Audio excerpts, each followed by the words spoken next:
including 2 U.S. citizens in the state of Minnesota, where we were as well some months back to listen to that community. These 2 tragedies could have been prevented. We feel very strongly that they could have been prevented. They are the result of the mass deportation efforts led by this administration that have allocated $113 billion to ICE, setting arrest quotas at 2,000 per day. 12,000 ICE recruits have been hired. There's been a surge in hiring and a reduction in training. The body camera program has not been implemented, although they got $20 million for it. The use of deadly force has not been addressed. The importance of improved training has not been addressed.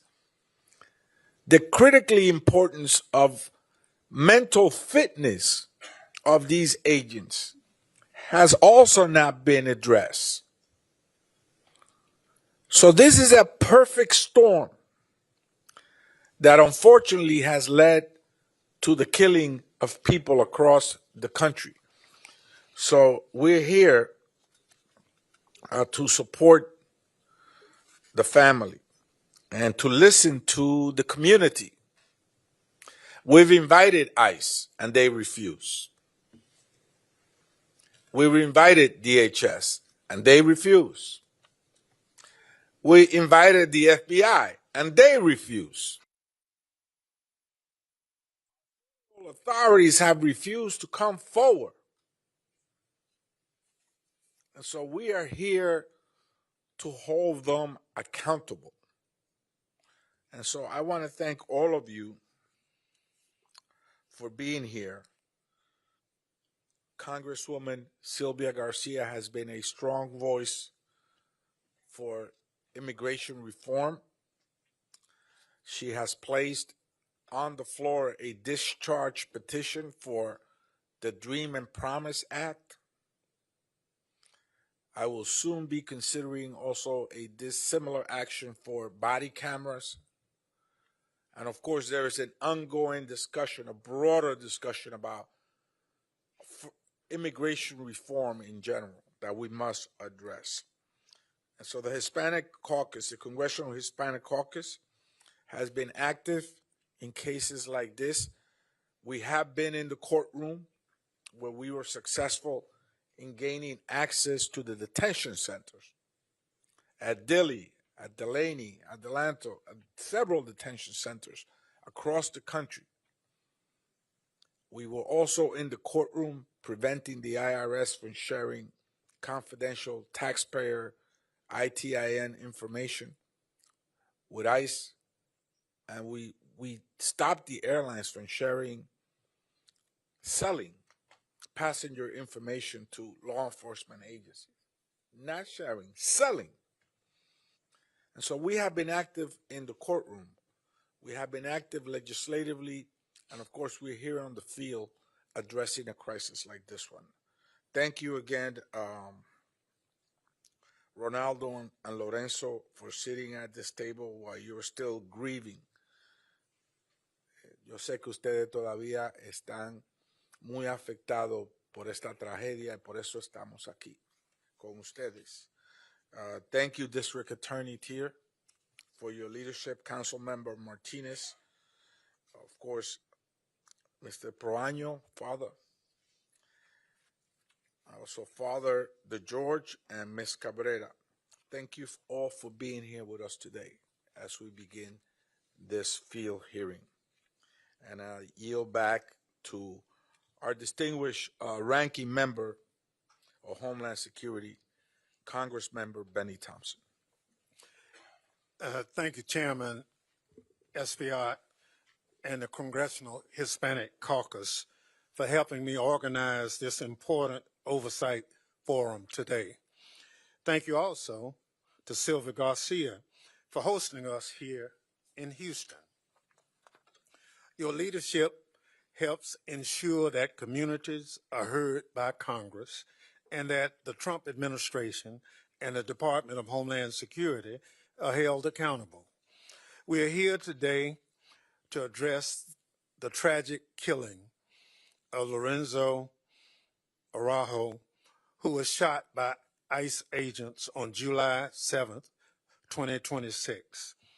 Over the years, the Committee on Homeland Security has conducted oversight on countless issues, but none have been more urgent than Americans and immigrants alike being locked up, assaulted, shot, and even killed by the Department of Homeland Security, including ICE and CBP.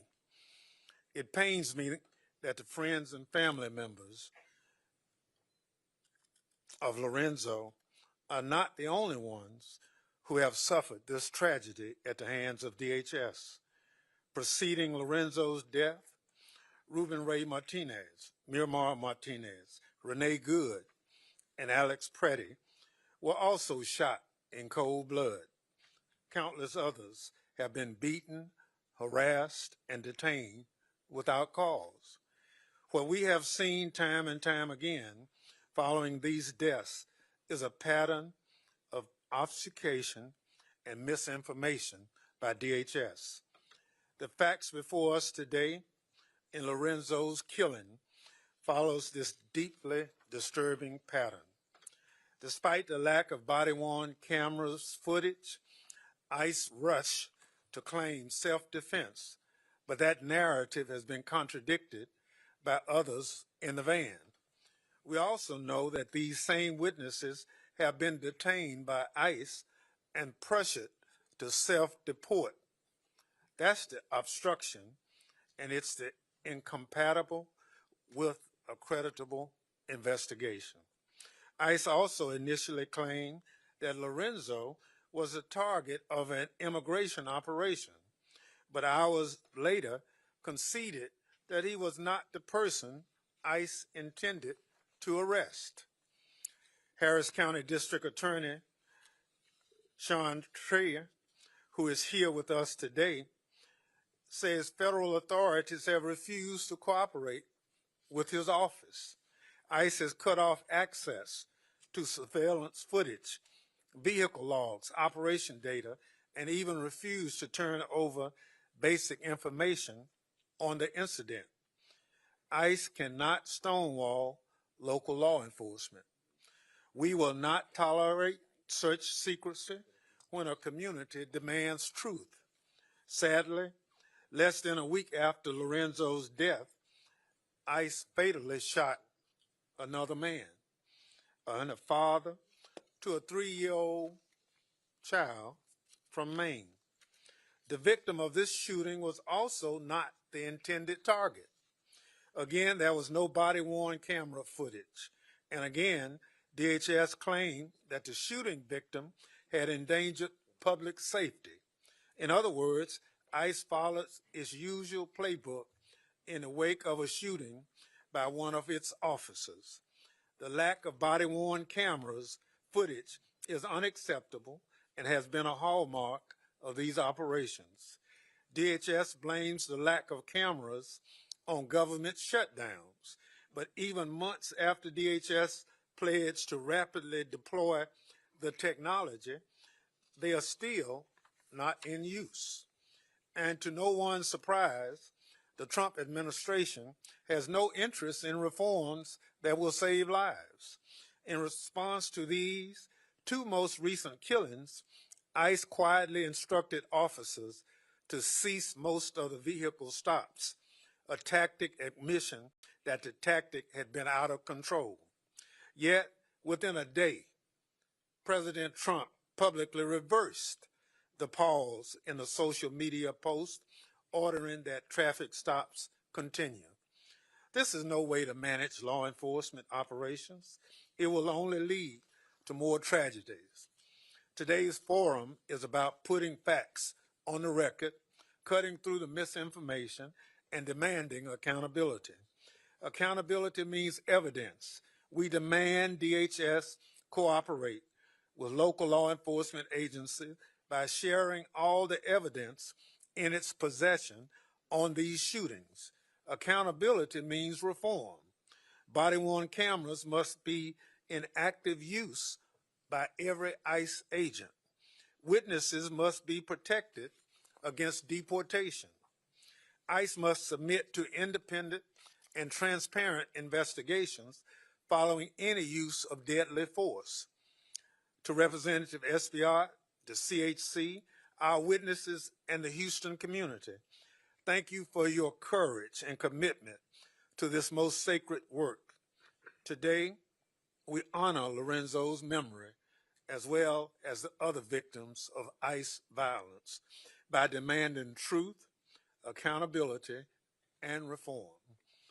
With that, I yield back. Thank you, Ranking Member. Before introducing the next speaker, I want to thank the members of the Congressional Hispanic Caucus for teaching many across the country how to fight for immigration.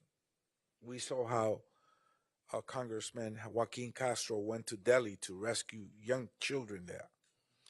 How Congressman Menendez been to Delaney, and how the Congress members from the Congressional Hispanic Caucus have been at the forefront of the fight for justice for immigrants across the country.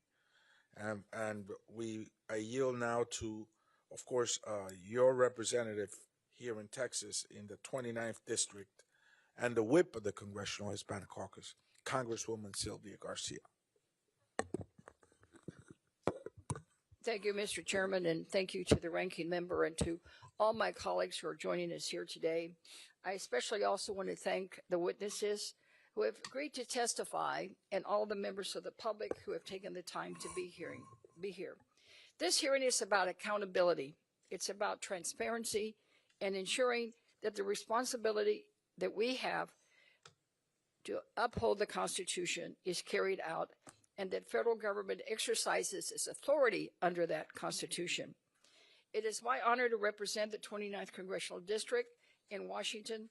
The communities I represent have contributed to the strength and success of not only our city, but in fact, our country.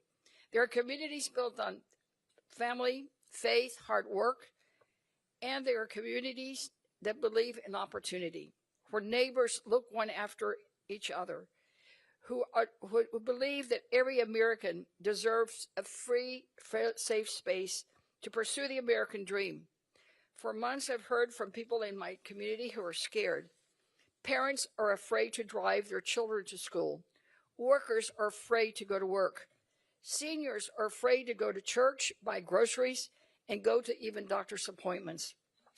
On July 7th, our community's worst fears became a tragic reality when a federal enforcement operation ended with the death of Lorenzo Salgado Araujo. Since that day, families across Houston have been asking the same questions. How did this happen? Could it have been prevented?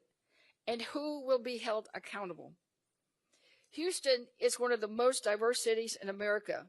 It is a city built by immigrants from every corner of the world. They have opened businesses, served in our military, cared for our children, and helped make Houston the extraordinary city it is today. Our immigrant communities are not strangers. They're our neighbors. They are members of our churches. They coach our children's soccer teams. They sit beside us in classrooms and workplaces. They are part of the fabric of the city. That is why what happens during immigration enforcement operation matters, not only to those directly involved, but to the entire community of our city.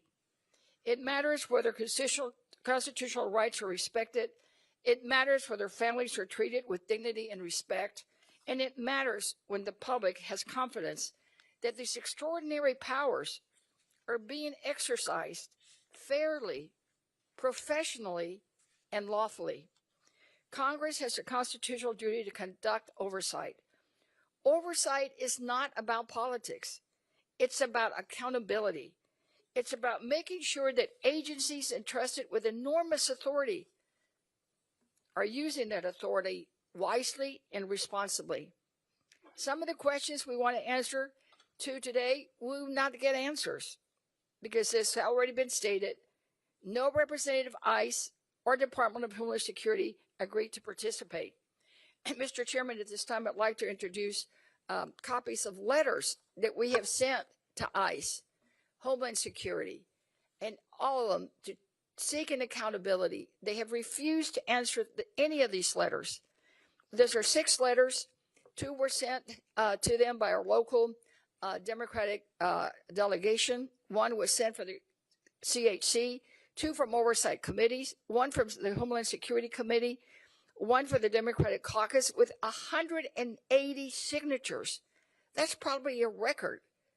And 1 letter asking for parole for Victor, and 1 letter requesting all evidentiary materials to be given to the local partners so that we know what is going on. All of them, to a 1, has received no answers. And I have been told by the Director of Homeland Security that they don't intend to give us any answers until their investigation is complete. So that's why hearings like these matter, so that we can get some answers. And I also want to introduce a second letter from the Relaciones Exteriores de Mexico, where in their letter to me, they say that the government of Mexico wishes to convey its concern regarding recent incidents involving the use of force and the conditions faced by Mexican nationals in the context of immigration enforcement detention. So it's not just here in Houston, it's across the country and globally that people are concerned about the actions of ICE. So I want to assure everyone in Houston and Magnolia and the East End that this does not end today. My colleagues and I will continue to investigate this administration's actions, demand accountability, and insist that every federal agency follows the Constitution and all the laws of the United States of America. There will be no more hearings. There will be more hearings, more testimony, and we will fight tooth and nail to ensure the murder committed by federal agents never, ever happens again. I'm proud of Mr. Salgado's sons. In the midst of an unimaginable grief, they have shown extraordinary courage. They have become powerful advocates, not only for their father, but for every family that wants answers and accountability. We are stronger than fear. We are stronger than intimidation. We will keep fighting until justice is done. Thank you. Thank you. The presentation of those documents are duly noted. Again, the Hispanic Caucus will not let go of this. We want a full independent investigation. We want DHS to cooperate with the Harris County District Attorney and the Texas Rangers instead of stonewalling them. We want every piece of evidence preserved, released to the public, and we want the 3 witnesses still in federal custody, protected and not deported, where they cannot testify. With that, we welcome and we extend our condolences to a young man who's shown up here today under very adverse conditions. Both of you have shown up to provide your testimony. So please, we welcome, of course, Ronaldo Salgado Araujo.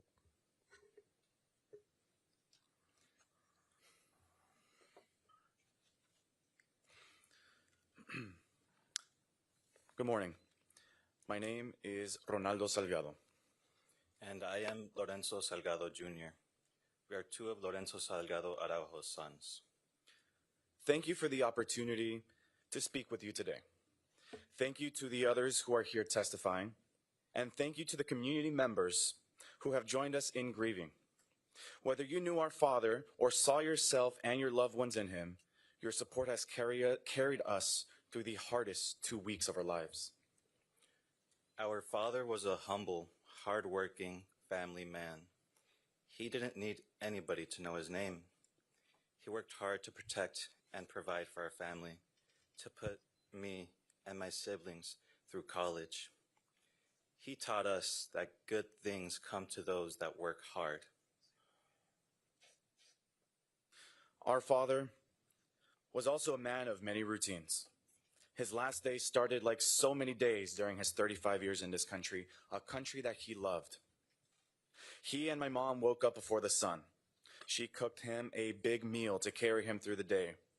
He said goodbye to her and to our dog, said a prayer inside his van, and was out the driveway before 6 a.m. to pick up his construction crew.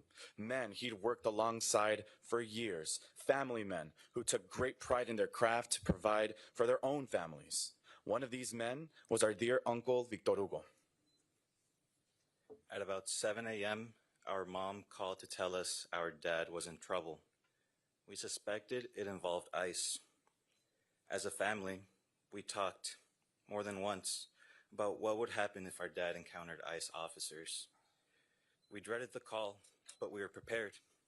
We believed there would be a process and that no matter what happened, there would be a way for our dad to come home. I drove an hour to his work site, but no luck. But then I learned on Facebook about ICE activity near Canal and Wayside.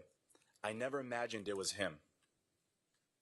When I got to the intersection of Canal and Wayside, I found his van, but I didn't find him.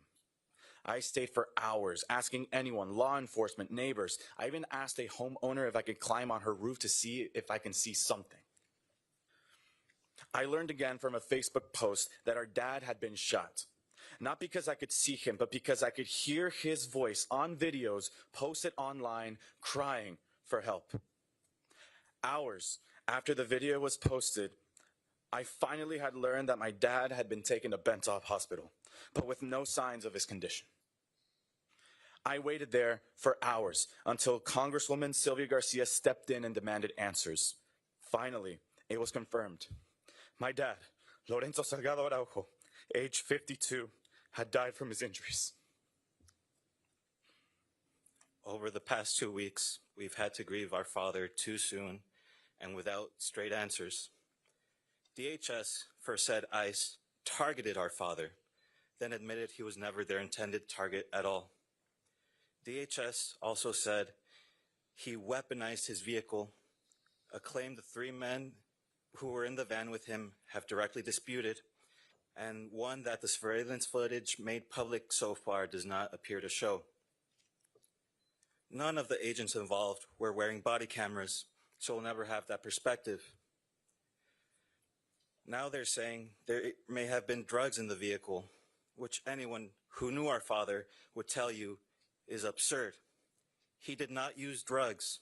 He abhorred them. And I know my father would have stopped his vehicle immediately if ICE agents had clearly identified themselves, rather than aggressively approach him in 2 unmarked vehicles without emergency lights on. That must have been terrifying, not knowing who was after him. We had talked about what would happen if he were to be stopped by ICE and how he would conduct himself. And he believed there would always be a way for him to come back home to us.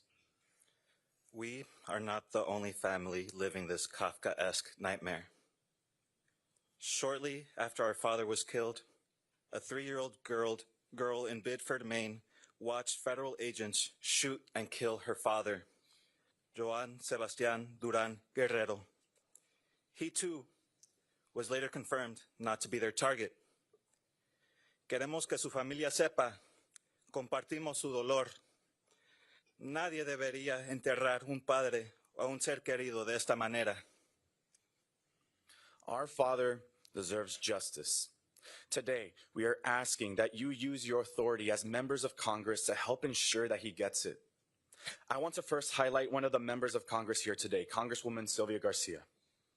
When I was at Bentop Hospital pacing through the hallways waiting for an answer, the Congresswoman stepped up and marched into the lobby in her powerful pink suit jacket and demanded to speak with the higher-ups to finally get the confirmation that my dad had died. I do not want any of you elected officials to have to go through what the Congresswoman did that day. How many more of our dads have to die? How many more children have to wait hopelessly for answers? How many more wives will have to suffer the loss of their life partner? I urge all of you, esteemed members of Congress, and your colleagues to take action. And this is not a partisan issue. This is an issue of right and wrong. And we believe that there are many wrongs in what happened on July 7th, the day our dad died. All elected members of government have a duty to ensure the safety and well-being of their constituents. Every single member of Congress have immigrants living in your states, in your districts, in your neighborhoods. What is being done to make sure that they can live without fear? To make sure that they won't be next? It is our hope that we're not asking for too much. All we're asking is the following.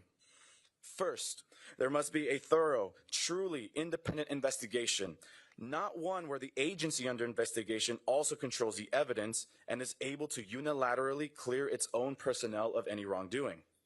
Congress should insist that federal, state, and local investigations all move forward with full federal cooperation and should demand answers on a public timeline. Second, every piece of evidence must be preserved and shared, including recorded radio traffic, agency communications, and any video or audio footage that exists, even though no agent wore a body camera that morning. We have sent our own letters demanding the preservation of evidence, and we ask that you do the same. Third, the 3 members of our dad's work crew who were in that van, Daniel Tirado Pantoja, Jose Trinidad Rojas Pliego, and our uncle Victor Hugo Salgado, are essential witnesses to what happened to our father. They must be able to tell their stories in full without fear of being deported. They should be released from detention immediately so they can be with their families, speak with investigators, and grieve with us. Removal of these individuals and a failure to assure them of their safety would amount to nothing less than a cover-up. Finally, while we are grateful that you convened this hearing today, please don't let it be the only thing that you do for our father. Use all the tools that you have to request records, demand follow-up, hold other hearings, and enact laws, not only to help us learn the truth about what happened to our father, but to make sure this never happens again. On behalf of our family, thank you for hearing us today and for the chance to make sure our father's name is remembered for who he was. Not as a headline, but as a husband, a father, a brother, a job creator, a man who believed good things come to those who work hard and who work tirelessly to give his sons more than he had. I have a message for all of y'all out in the streets, protesting and peacefully marching. Thank you.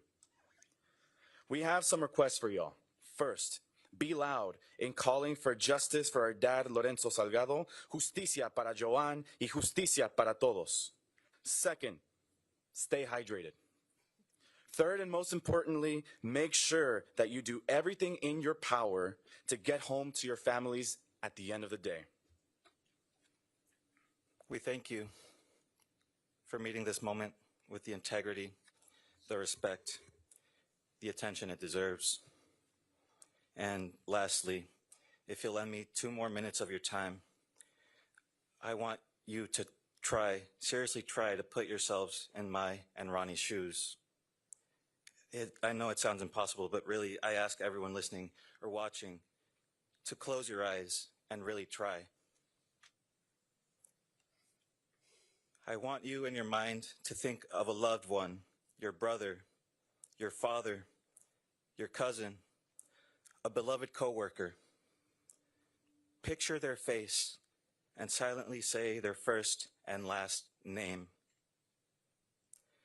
Picture that loved one's face, pinned to the ground, in pain, and yelling out in desperate need of help. Picture the anger and helplessness of watching that person bleed out through a video on your phone. What would you do after? How would you cope with the feeling of losing your protector, your role model, your mother's loving partner, your grandmother's little boy? Would you also make the decision to speak in front of cameras, in front of the national media, to decry the unjust way your father was taken from you, like Ronnie and I have? Think. I really want you to seriously consider what you would do. You wouldn't cower and let bygones be bygones. You would surely move mountains, go hungry, without sleep, marching incessantly towards the slow beating drum of justice. That feeling you feel right now is only a fraction of what my family and I have felt these past 17 days. These past 17 days, my family has spent every waking moment, over 400 hours, asking questions about our father's untimely and unnecessarily violent killing. Going forward, we will spend thousands of hours more in order to fulfill the promise we made to our grandmother at our father's wake, that justice will be done. Would you do the same?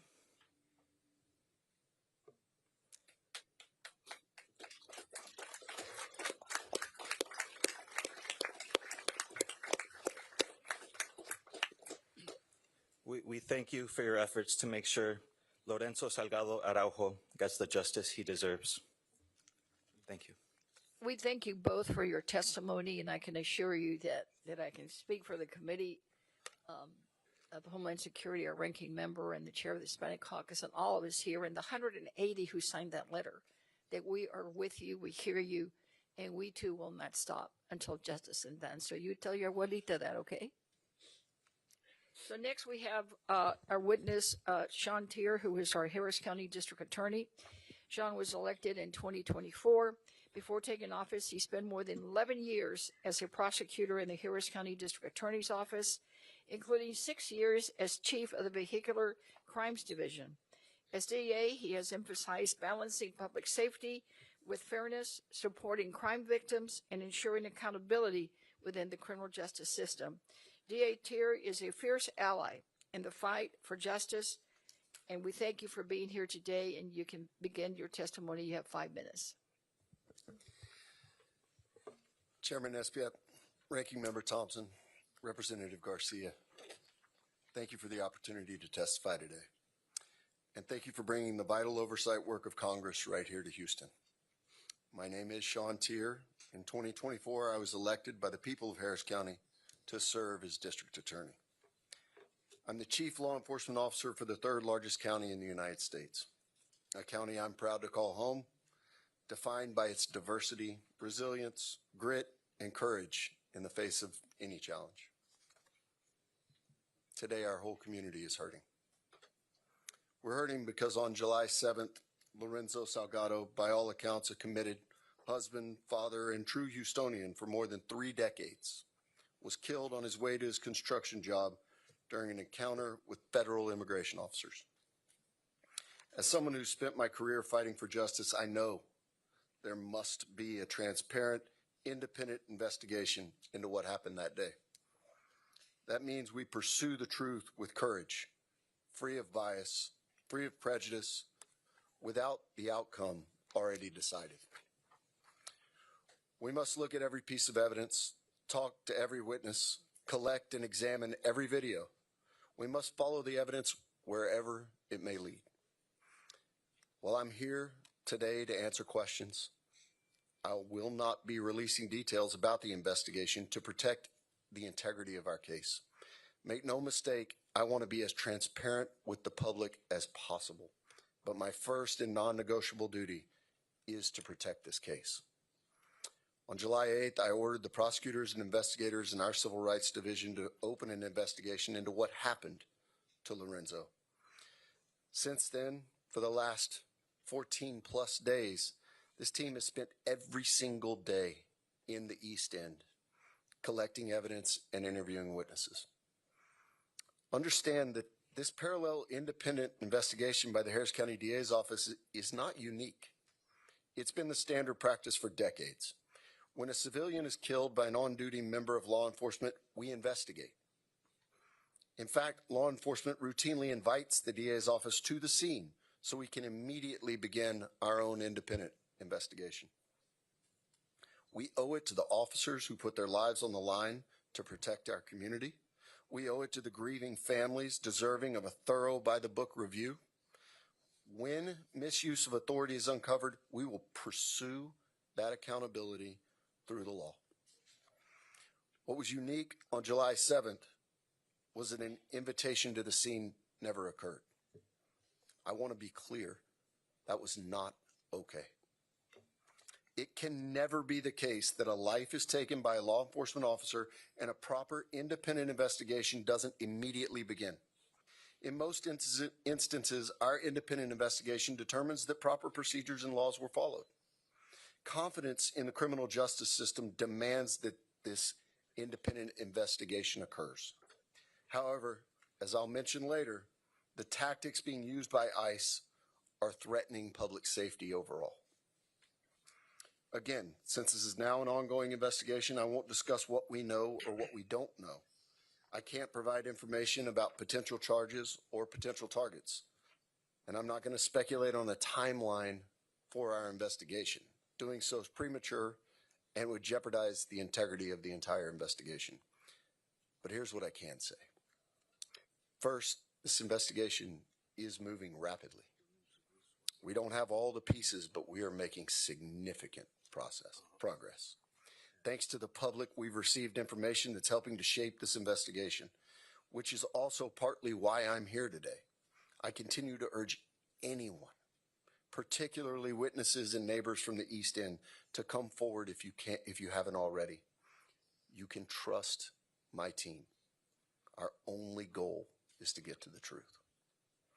Second, local law enforcement partners are now working with us to share information to support our investigation. We've collaborated with the Houston office of the FBI, the Houston Police Department, Harris County Constable Precinct 6, and Houston Metro.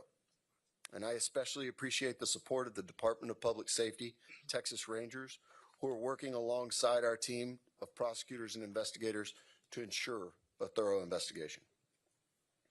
Before I close, I need to take a moment to share with you serious concerns I have about the immigration enforcement tactics we've seen deployed around the country and the effect they're having on law enforcement overall. Those of us in law enforcement don't take issue with deporting violent felons. However, here in Harris County, there are crimes and cases my office has not been able to prosecute because witnesses are scared of immigration consequences. They refuse to come forward or testify for fear of being deported. Unauthorized individuals are especially vulnerable. We know fewer domestic violence cases are being reported because victims are too afraid to cooperate with local law enforcement. Last year, a material witness in a pending murder case was literally on a plane to El Salvador when we were able to intervene. And this witness had a pending U visa at the time. And before you ask, I can't elaborate on that one either because it is still a pending case. Our job is to ensure crucial witnesses must remain here so that we can pursue justice. And in this investigation, witnesses must feel safe to come forward with information about the events of July 7th. They can't fear immigration consequences. What's happening isn't helping public safety. It's certainly not justice, and it's un-American. Again, I want to thank you for the opportunity to testify today and your work to help us restore the trust between law enforcement and the communities we serve. And I know at the end I'll be happy to answer any questions I can. Thank you all.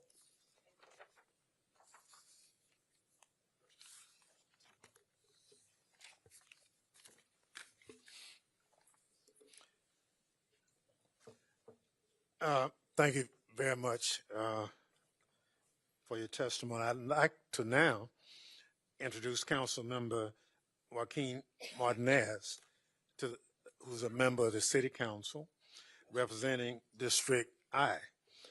District I is where this situation occurred. with ICE officers.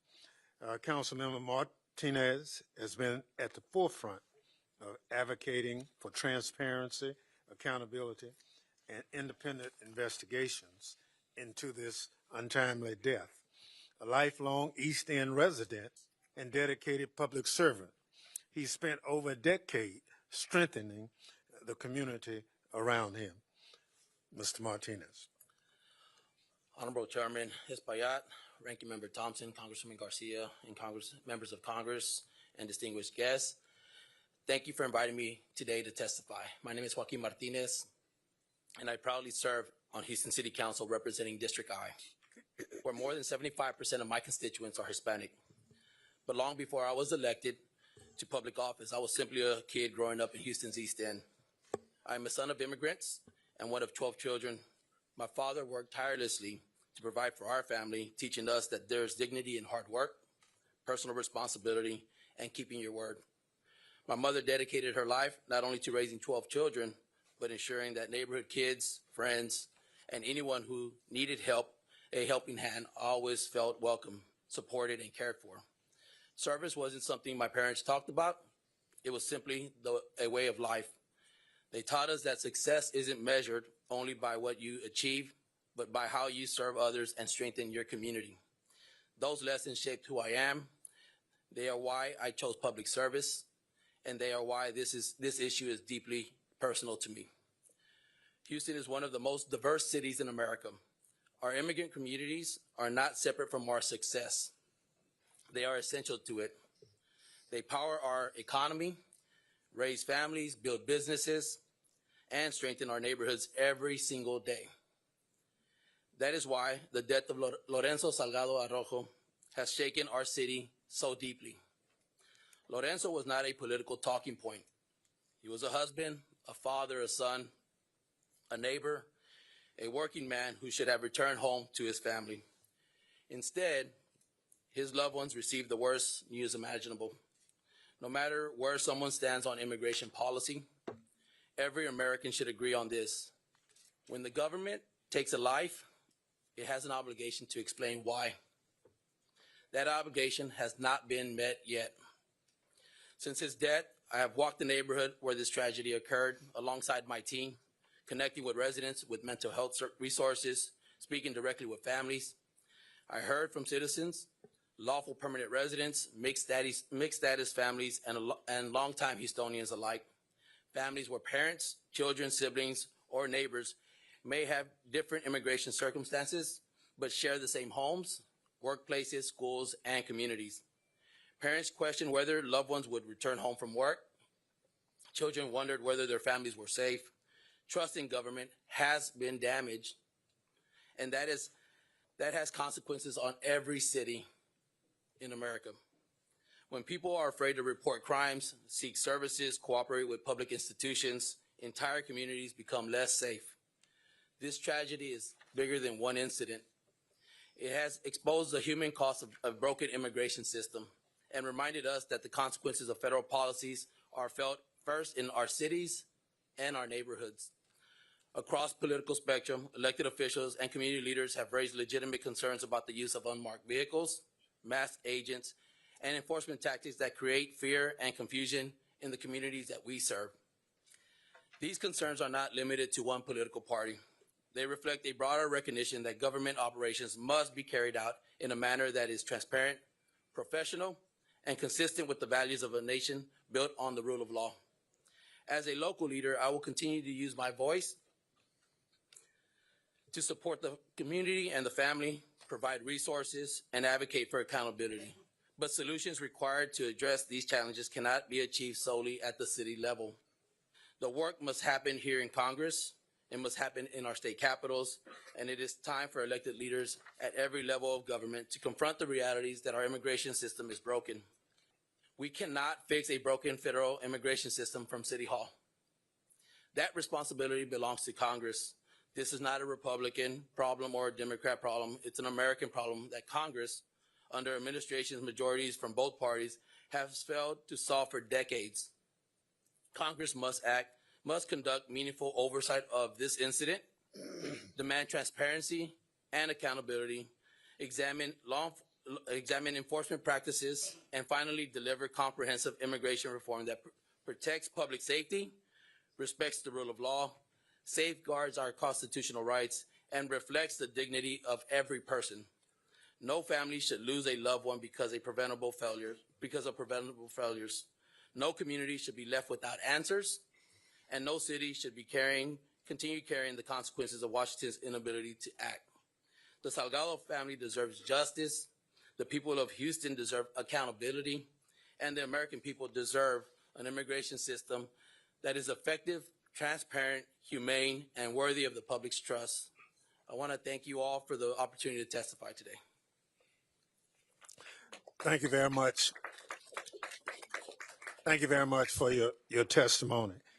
I now recognize Mr. Juan Proaño. Excuse me if I don't quite get it right. He's the Chief Executive Officer of the League of United Latin American Citizens, commonly called LULAC, the nation's oldest and largest civil rights organization. As CEO of LULAC, he leads the organization's national advocacy efforts on civil rights, education, economic opportunity, and immigration. And we are happy to have his voice before this committee, obviously for such a time as this.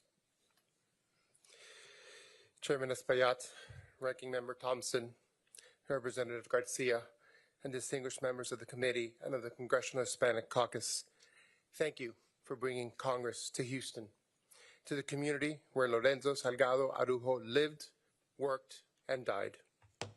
My name is Juan Proaño, and I'm the Chief Executive Officer of the League of United Latin American Citizens, the oldest and largest Latino civil rights organization in America, founded in 1929, right here in Texas. We're gathered here today to examine the fatal shooting of Lorenzo Salgado Araujo and the all too common deaths caused by federal immigration enforcement officials. Before I begin, I want to take this opportunity to recognize Lorenzo's family. They have gone through heartbreak that no family should be forced to bear. Their courage and bravery in the wake of this tragedy has been inspiring, and though surely difficult, it has been vitally important. In that spirit, I commend Ronaldo and Lorenzo Jr.'s appearance before the committee today.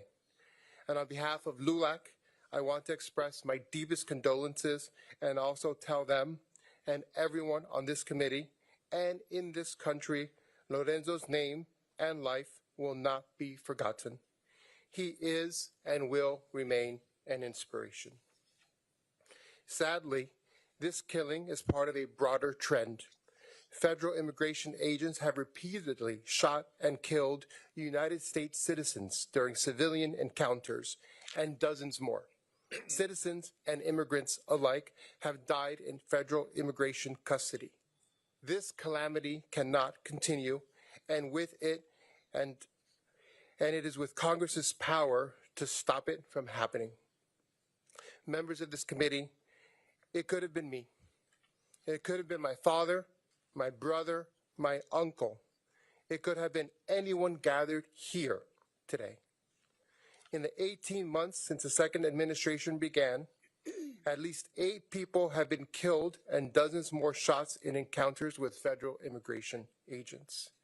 That includes Ruben Ray Martinez, a 23-year-old U.S. citizen from San Antonio who had just turned 23 and was planning to enroll in trade school to become a mechanic. Keith Porter Jr. was 43, a father of 2 daughters, and by all accounts, of family and neighbors, an outgoing, caring man. And of course, in January 2026, there was a shocking killings of Renee Nicole Good and Alex Preddy. And the killings continue. 6 days after Lorenzo, on July 13th, 2026, an ICE officer shot and killed a 26-year-old Colombian man authorized to work in the United States, Juan Sebastian Duran Guerrero, in Biddeford, Maine. Again, during a vehicle stop with his 3-year-old daughter in that car. Again, described by DHS as a case of a driver weaponizing his car, and again involving agents who were not wearing body cameras. Taken together, these are not isolated tragedies attributed to a single rogue officer or a single bad night.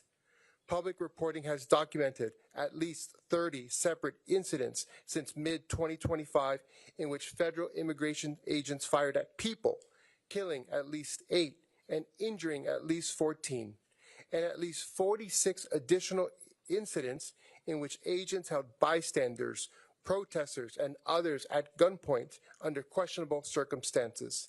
And these figures are likely undercounted, given the number of instances we have heard about. And the danger does not even end when someone survives an encounter on the street. It continues and by some measures intensifies once they're taken into ICE custody. In the first 500 days of the second Trump administration, there have been at least 52 documented deaths in ICE custody. The mortality rate inside ICE detention centers is now at its highest level in more than 2 decades.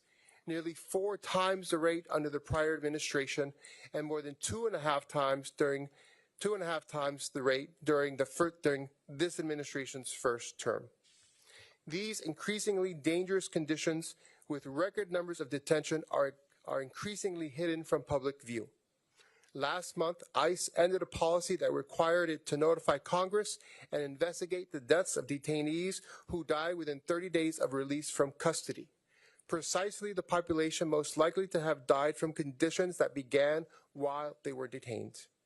And the shootings and detention deaths described above are the most acute expression of a wider set of policies from the Trump administration targeting Latinos, the overwhelming majority whom are lawfully in this country, creating a dangerous fear within our community. In a Pew poll last year, half of U.S. Latinos said that they were worried they or someone close to them might be deported, and a majority said that they were personally aware of a recent nearby ICE arrest or raid. So what can be done to end these cruel and inhumane policies and actions? LULAC offers 3 areas for this committee to take action: accountability, reform, and creating legal pathways to citizenship. First, Congress and DHS should support an independent investigation into Lorenzo Salgado Araujo's death, as the Houston mayor and police chief and Lorenzo's own family have called for, with independent law enforcement officials given access to every video, radio transmission, and piece of physical evidence, and the officers involved identified to investigators. ICE should also reinstate the policy it rescinded last month, requiring the agency to report to Congress about the investigation of deaths of detainees that occur within 30 days of their release. That must also be made available. And we need more accountability, not less, in the longer term. Congress should establish an independent use of force review board from the Department of Homeland Security, empowered to refer cases for prosecution so that no federal officer stands above the law that he enforces. Second, the time has come. Congress must reform ICE, the way that nation has reformed every institution that has lost the public's trust. The Secretary of Homeland Security can act by directive right now, prohibiting agents from firing weapons at moving vehicles. This tactic has led to numerous tragic deaths, and it is one that American civilian policing has largely abandoned. Requiring body-worn cameras on every officer in every operation, closing the gap left to investigators without footage in the Salgado, Araujo, Duran, Guerrero, and Porter shootings, and in ending the practice of masked, unidentifiable agents operating in American neighborhoods. But we have seen no indication that the Trump administration has any desire to take any meaningful action. Therefore, Congress should write binding use of force standards into statute, requiring rigorous training and full background checks for every agent, including the thousands hired amid this administration's rapid hiring surge, and eliminate arrest quotas that reward volume of arrests over judgment in the field.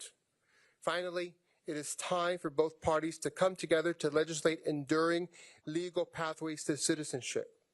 LULAC believes in the rule of law.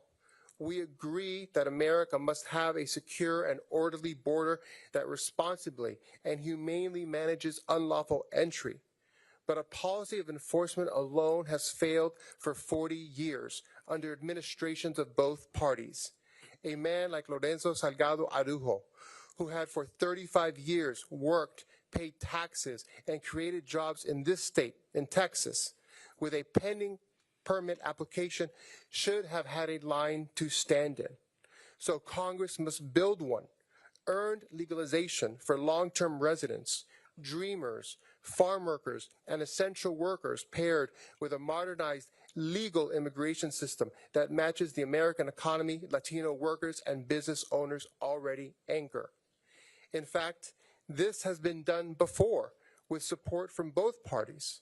We call on this Congress to build a bipartisan framework, border security, ICE reform, and earned legal pathways in one durable package so that this issue is finally solved rather than perpetually exploited.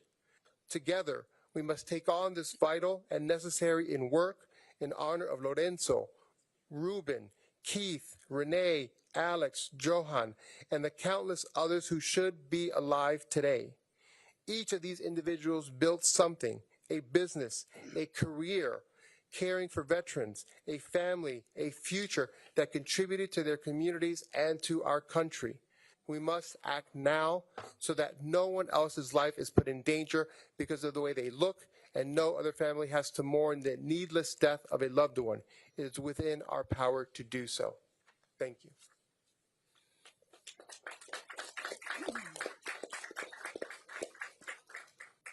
Thank you. Our next witness is Patricia Cabrera, Director of East End Communities, a collaborative dedicated to strengthening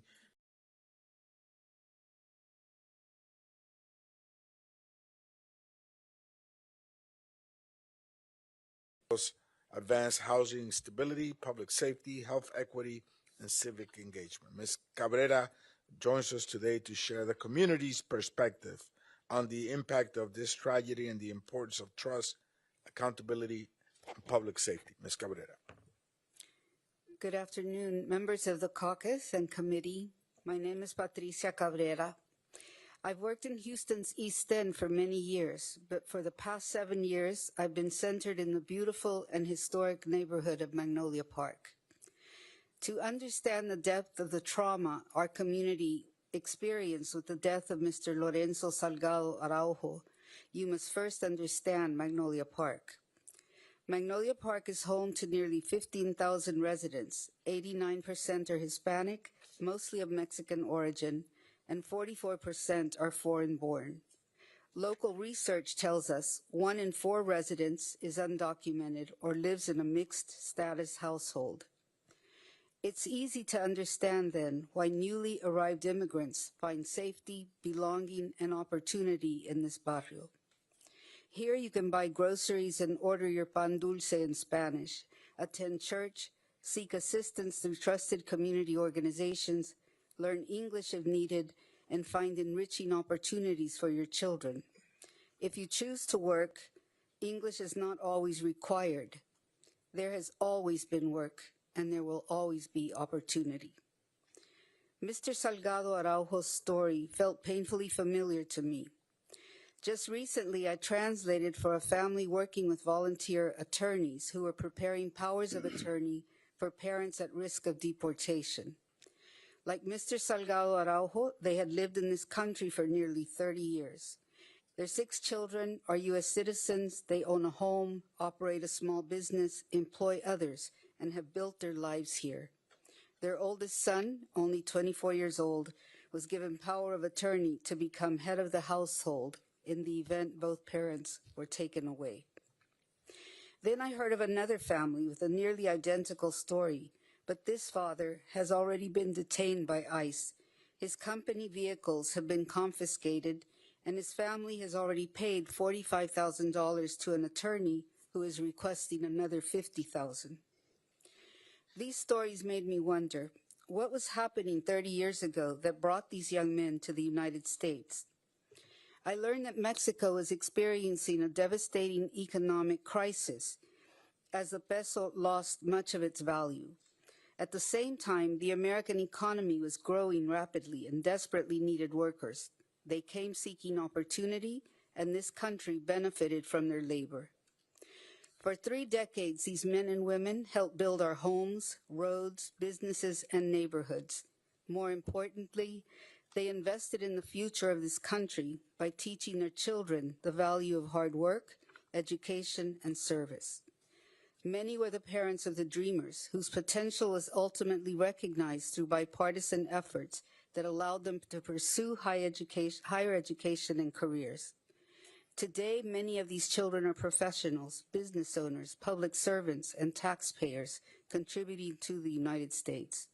These families are not criminals. They represent the very qualities any nation should value: resilience, sacrifice, commitment to family, and belief in a better future. They chose to build that future here. So I find myself asking, who would come to Magnolia Park to hunt for dangerous criminals? Even our local police department, who share monthly crime statistics with us, consistently tell us that crime in Magnolia Park continues to decline, and officers often point out that some more affluent neighborhoods experience higher crime rates than ours. In the past couple of years, I have attended many funerals in Magnolia Park. They always remind me of the extraordinary bonds that exist here. Multiple generations gather with neighbors, elected officials, civic leaders, and friends who return home to honor lives well lived. This is a community that celebrates together and grieves together. But this funeral was different. Its impact reached far beyond one neighborhood. People across Houston and across the country saw this loss as their own. We are not only mourning Lorenzo Salgado Araujo, a beloved father, a valued community member, and someone who is irreplaceable to his family. We are mourning something larger: the erosion of trust, dignity, and our shared humanity. Can people trust that those elected to serve them will value their lives? Must families live in fear of the very government meant to protect them? Our community feels anger, but before anger comes despair and helplessness. When we ask for answers and accountability, we are too often met with conjectural trade-offs. What is the price of a human life? And what is the cost of allowing more lives to remain at risk? Thank you for coming to Houston, to hear us, to see us, and to bear witness. We ask you to use your platform to demand meaningful oversight of DHS enforcement tactics and renewed attention to comprehensive immigration reform. Magnolia Park deserves answers. It deserves accountability. It deserves the right to live without fear. But today, we are all Magnolia Park. Thank you for your testimony. Our next witness is Father Salvatore DeGeorge, a Catholic priest with the Missionary Oblates of Mary Immaculate, who has spent decades serving Houston's immigrant and working class communities. Throughout his ministry, including as pastor of St. Patrick Catholic Church, Father Salvatore has provided pastoral care and support to families navigating hardship and uncertainty. We appreciate his willingness to join us today to offer his perspective on the human impact of immigration enforcement and the importance of dignity, compassion, and justice. Thank you, Father. Thank you very much, everyone, for the invitation, and thank you, Congressman, for not bringing up that I'm old. And also, the question I was asked to poll the people about in our area, I'm in a parish that really encompasses the area where Lorenzo was shot and killed. So my task was to poll the people. I polled about 30 people once in a group of 9 and asked them, what is different now that they have seen this violence? And this is mostly what I've culled from it. I have a text, but I'm going to stray a little bit, which is dangerous, but whatever. he also did not mention that I'm a second-generation immigrant Sicilian. I am immigrant stock and very proud of it. So some of this touches me personally. First of all, what has changed? Fear. ISIS's moves were anecdotal to the people here, and they were also what they gathered from the papers, the media, social media. But now they're no longer at a distance. They're here in the neighborhood, right in the neighborhood, Wayside and Macario Garcia, someone shot and killed without reason. So it's local now. So their fear is intensified. It's like a free floating fear of everything. Can I go to the store? Can I go to the hospital? Everything. Can I go to church? Can I go pick up the kids? Free floating fear, which is a terrible situation, because then you're crippled in life when you walk with that. And not only the regular free floating fear of being deported, fear of being killed, which is a terrible fear to walk with also. Lawlessness. Example, an American, Mexican-American person, citizen, sends her husband off to work. He's picked up on the job. He has a working permit, a social security number, and is in line to be a resident. Picked up, put in detention. She finds out where he is, Port Isabel. She gets an appointment to go see him. When she arrives, he is not there for the appointment. He's been dumped in Chiapas, Oaxaca, down in that area, far from his native place in Guerrero. Lawlessness is frightening. There's no protection. Violence breeds violence. The people who are organizing this, both the president and the head of Stephen Miller, both of them are fostering violence by racial remarks and actions. So when we see that, it wipes off on the people who enforce the law. So their actions are sponsoring violence. And now in our neighborhood, if someone comes with a car and brings you to the curb with no uniforms on in an unmarked car, and they come in with violent motives, we call that a carjacking. You carjack in anybody's neighborhood, and if a person in the car has a weapon, perhaps, that person will violently defend themselves. That sets off a whole domino effect of terrible, terrible consequences. And if you don't believe it in our neighborhoods, look at the Moody Park riot in 1978. That's what you provoke. And the fact of the matter is, our people are seeing that violence is being provoked, which is not one of the places where the government should be present.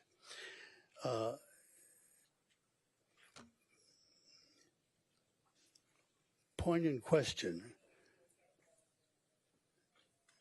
The people in the parish, they feel like they're less than very often by what goes on.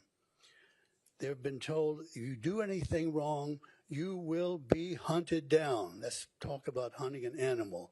Christy Noam in the airports until she was fired. So when we see that, we look at the aggression, fostering aggression, and it's a terrible situation. The legacy of the good man who was killed, his sons who spoke so valiantly and also spoke at the session with the union members,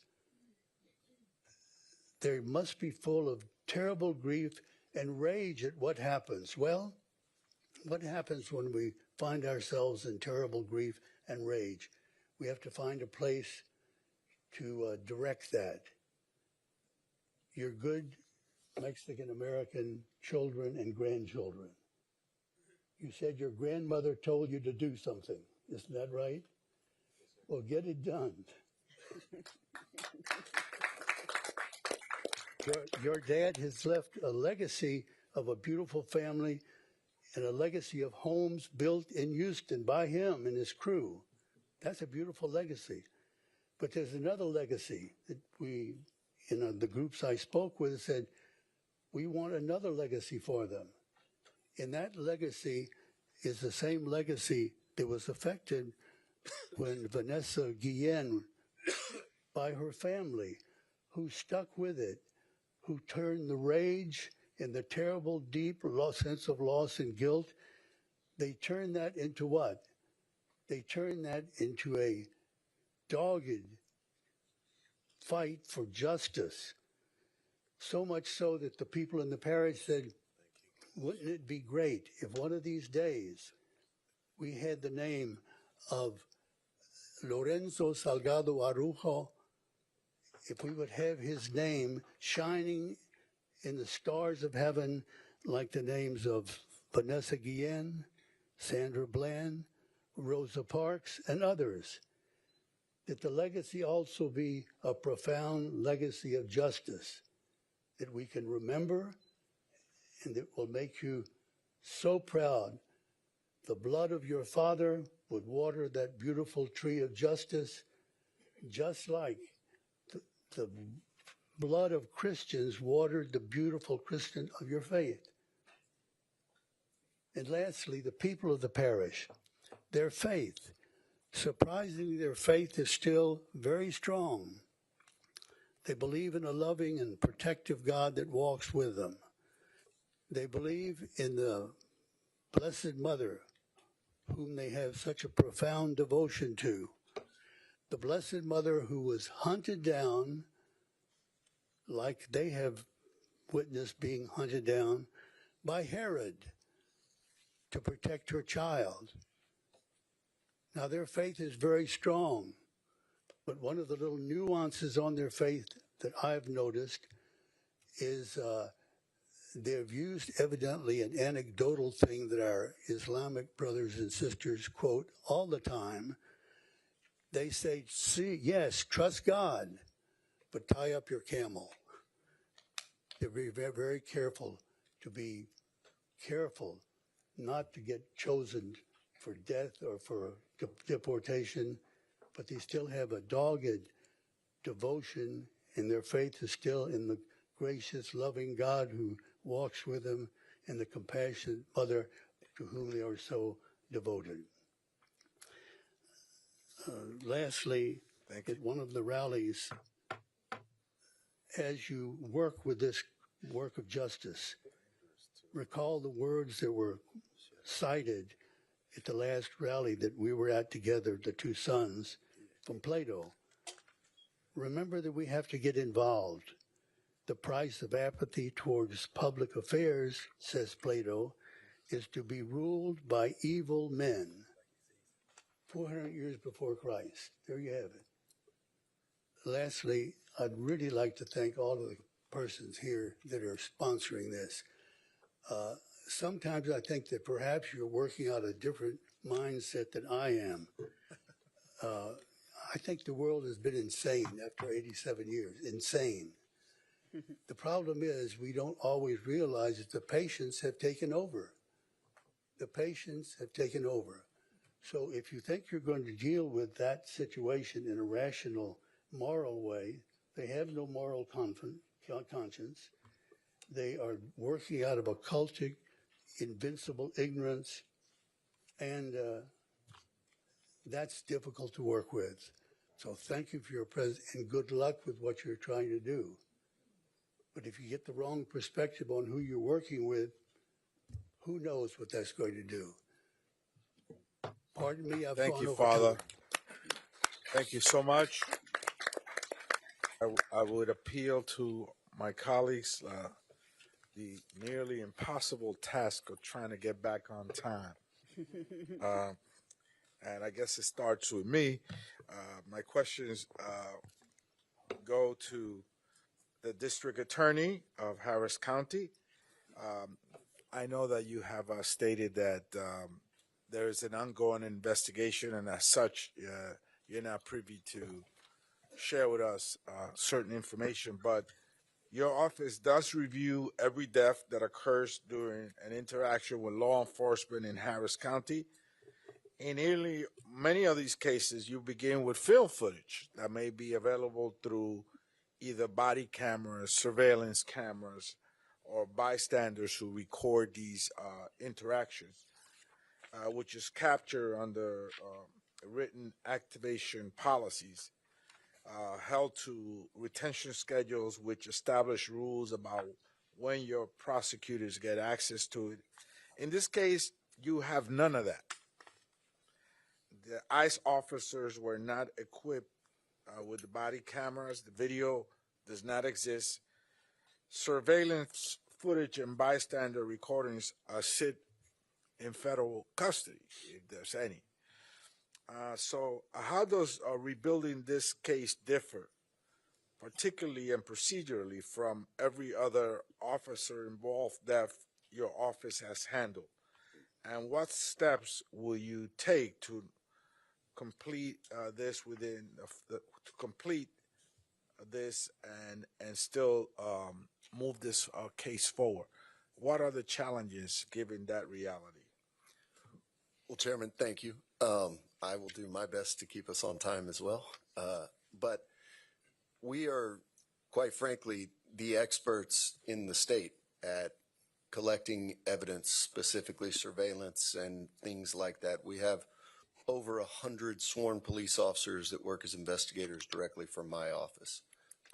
As I said in my testimony, from the morning after this shooting, we've been on the ground in the East End, in that intersection, down that street, and very far from that, trying to piece together exactly what happened that entire morning. So we have collected countless pieces of surveillance. We have talked to countless witnesses, and since the day after, we opened our own secure portal and pushed it out to the public as a whole, and it's one of the many, many reasons I love Houston and Harris County. The community has rallied around us. We've gotten so many tips, pieces of cell phone footage, all the other types of things that we would have normally been able to get that day. We've been able to recreate a significant portion of that as well. It's not the same. And one thing that I will point to is a 2018 federal shooting fatality here in Harris County. It was handled completely different than this one. It was an FBI agent who mistakenly shot a victim during a kidnapping recovery. The DA's office was on the scene. The DA's office from the very beginning was inside the rooms talking about evidence the way we do in all other shooting investigations. And we came to the end of that together with our law enforcement partners. This didn't happen that way at all. And it makes no sense. As we sit here today, Lorenzo's brother is having a hearing in detention about whether or not he gets to stay. He is, by all accounts, the most material witness in this shooting. And the fact that we're even going through the process to suggest he might not be here is it's unheard of. And they should not, those three men have committed no state crimes at all. They should not be in custody so that we don't have unfettered access to them, to be able to interview them, to be able to get exactly what happened while they sleep in their own beds, while they're with their families, and while they're not being treated the way they're being treated in Conroe. I apologize for the long answer, but Thank I thought you. it was worth it. Thank you. In the interest of time, I yield to the ranking member, Bennie Thompson. Thank you very much. Mr. DA, taking off from Mr. Espaillat's question, can you walk us through in concrete terms what your office has requested from DHS in the course of your investigation, and what has been provided and what has been withheld? So if we're going to go specifically to DHS, my office has reached out to DHS on a number of occasions after this shooting. And not only have we not been told no, we haven't gotten anything back. We haven't gotten a response to anything. So you've not gotten anything back. No, sir. Is this normal for an agency to act this way? It's unique in its abnormality. There has, in every agency in the 20 years that I've been in law enforcement, I've never seen behavior like this. The FBI that had a very, very small scope in this investigation had us to the FBI field office within days and let us know what they had. We weren't given immediate access, but they at least. And they have not. We haven't heard anything from them. All right, lastly, bear with myself. So, with that being the case, to what extent can you provide an independent local investigation when the federal government controls access to the scene, the vehicle, the body, and the eyewitnesses? We're very good at what we do at the DA's office here with the help of the Texas Rangers and our local law enforcement.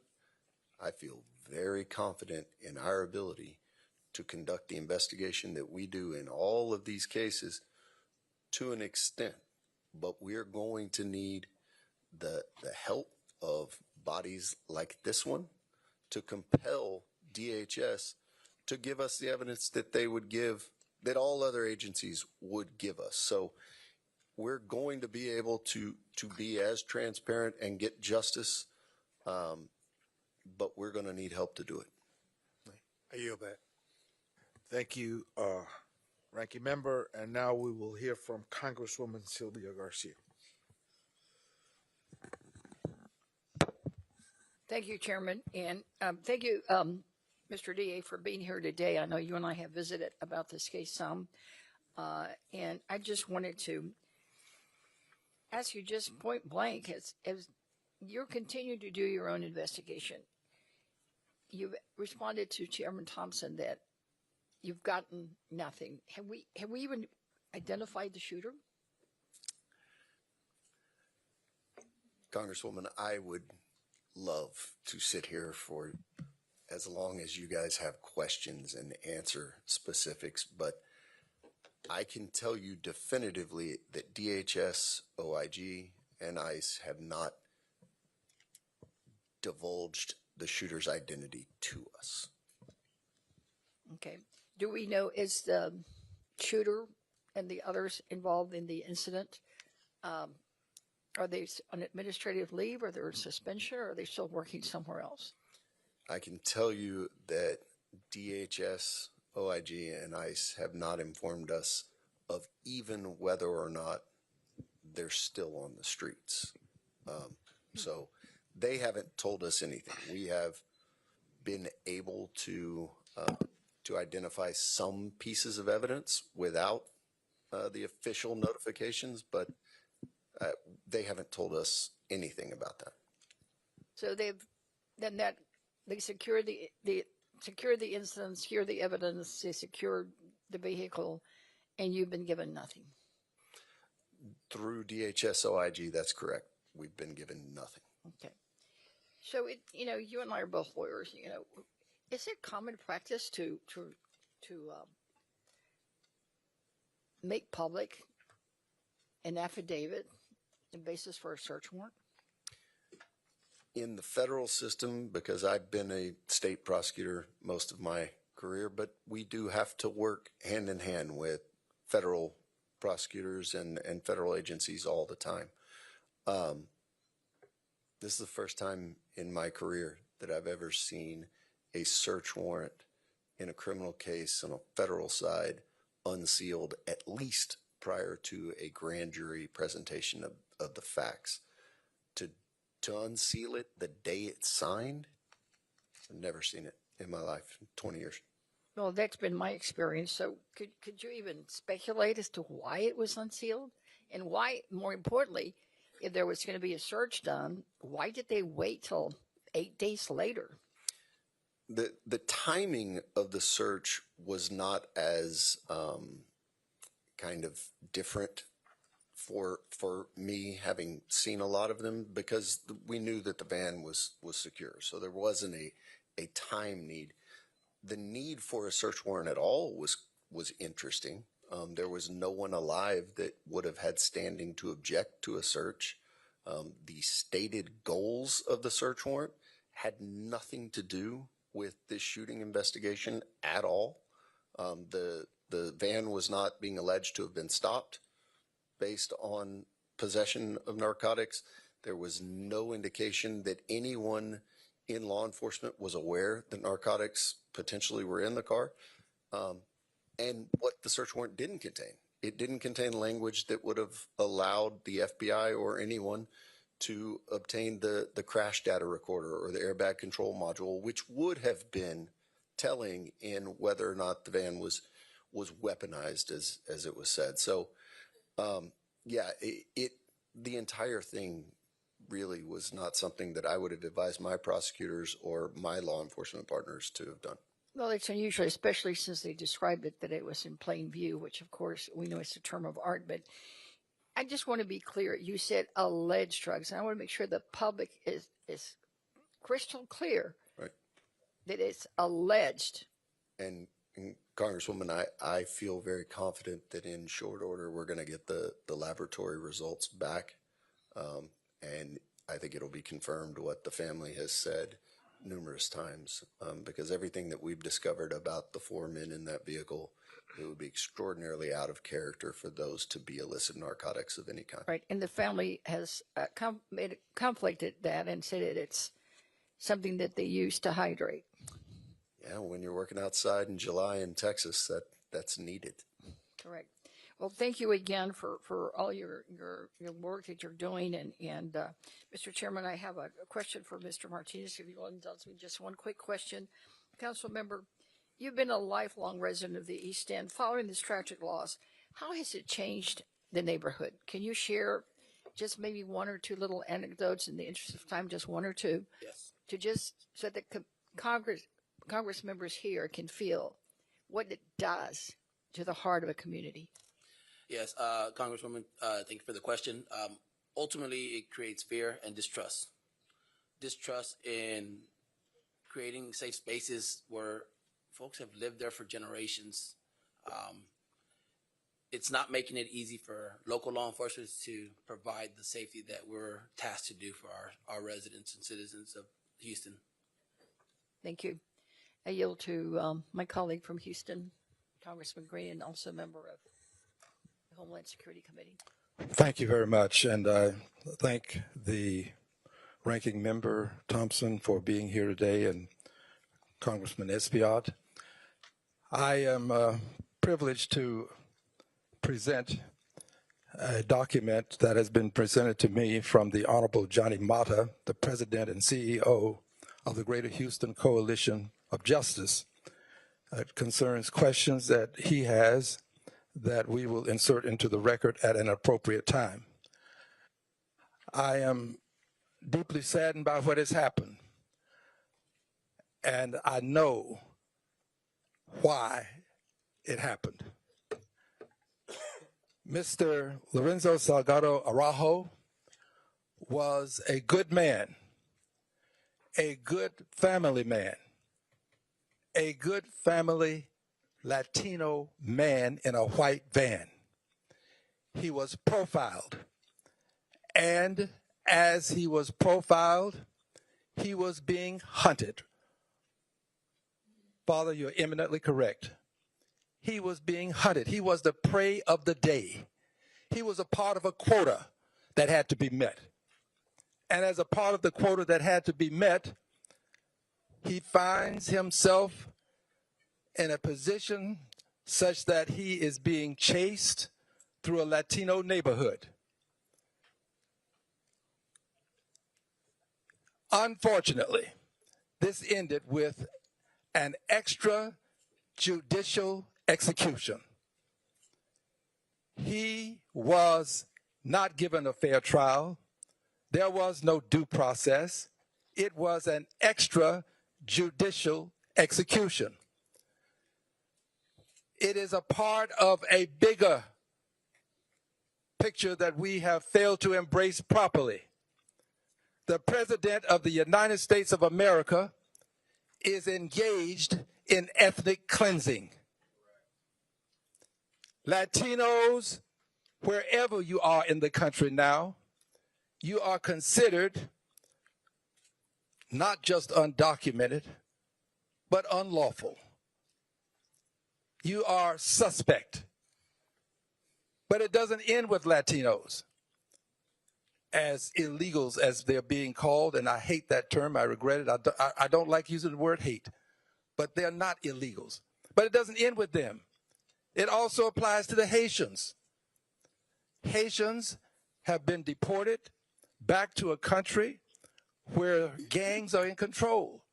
This is a part of the ethnic cleansing taking place in this country. And unfortunately, there is a cover-up. There's a cover-up. There is no reason for us to have waited as long as we have not to know what happened to Pretty or what happened to Good. Those cases should have been presented such that the public will have some sense of what happened. We saw it. We have the empirical evidence. I stand with this family. I stand against the cover-up. I stand against the ethnic cleansing. And I assure you that as a member of Congress who believes that the Constitution ought to be followed, I will bring impeachment. The time has come for the record to be made. We cannot allow this kind of behavior to go unchecked.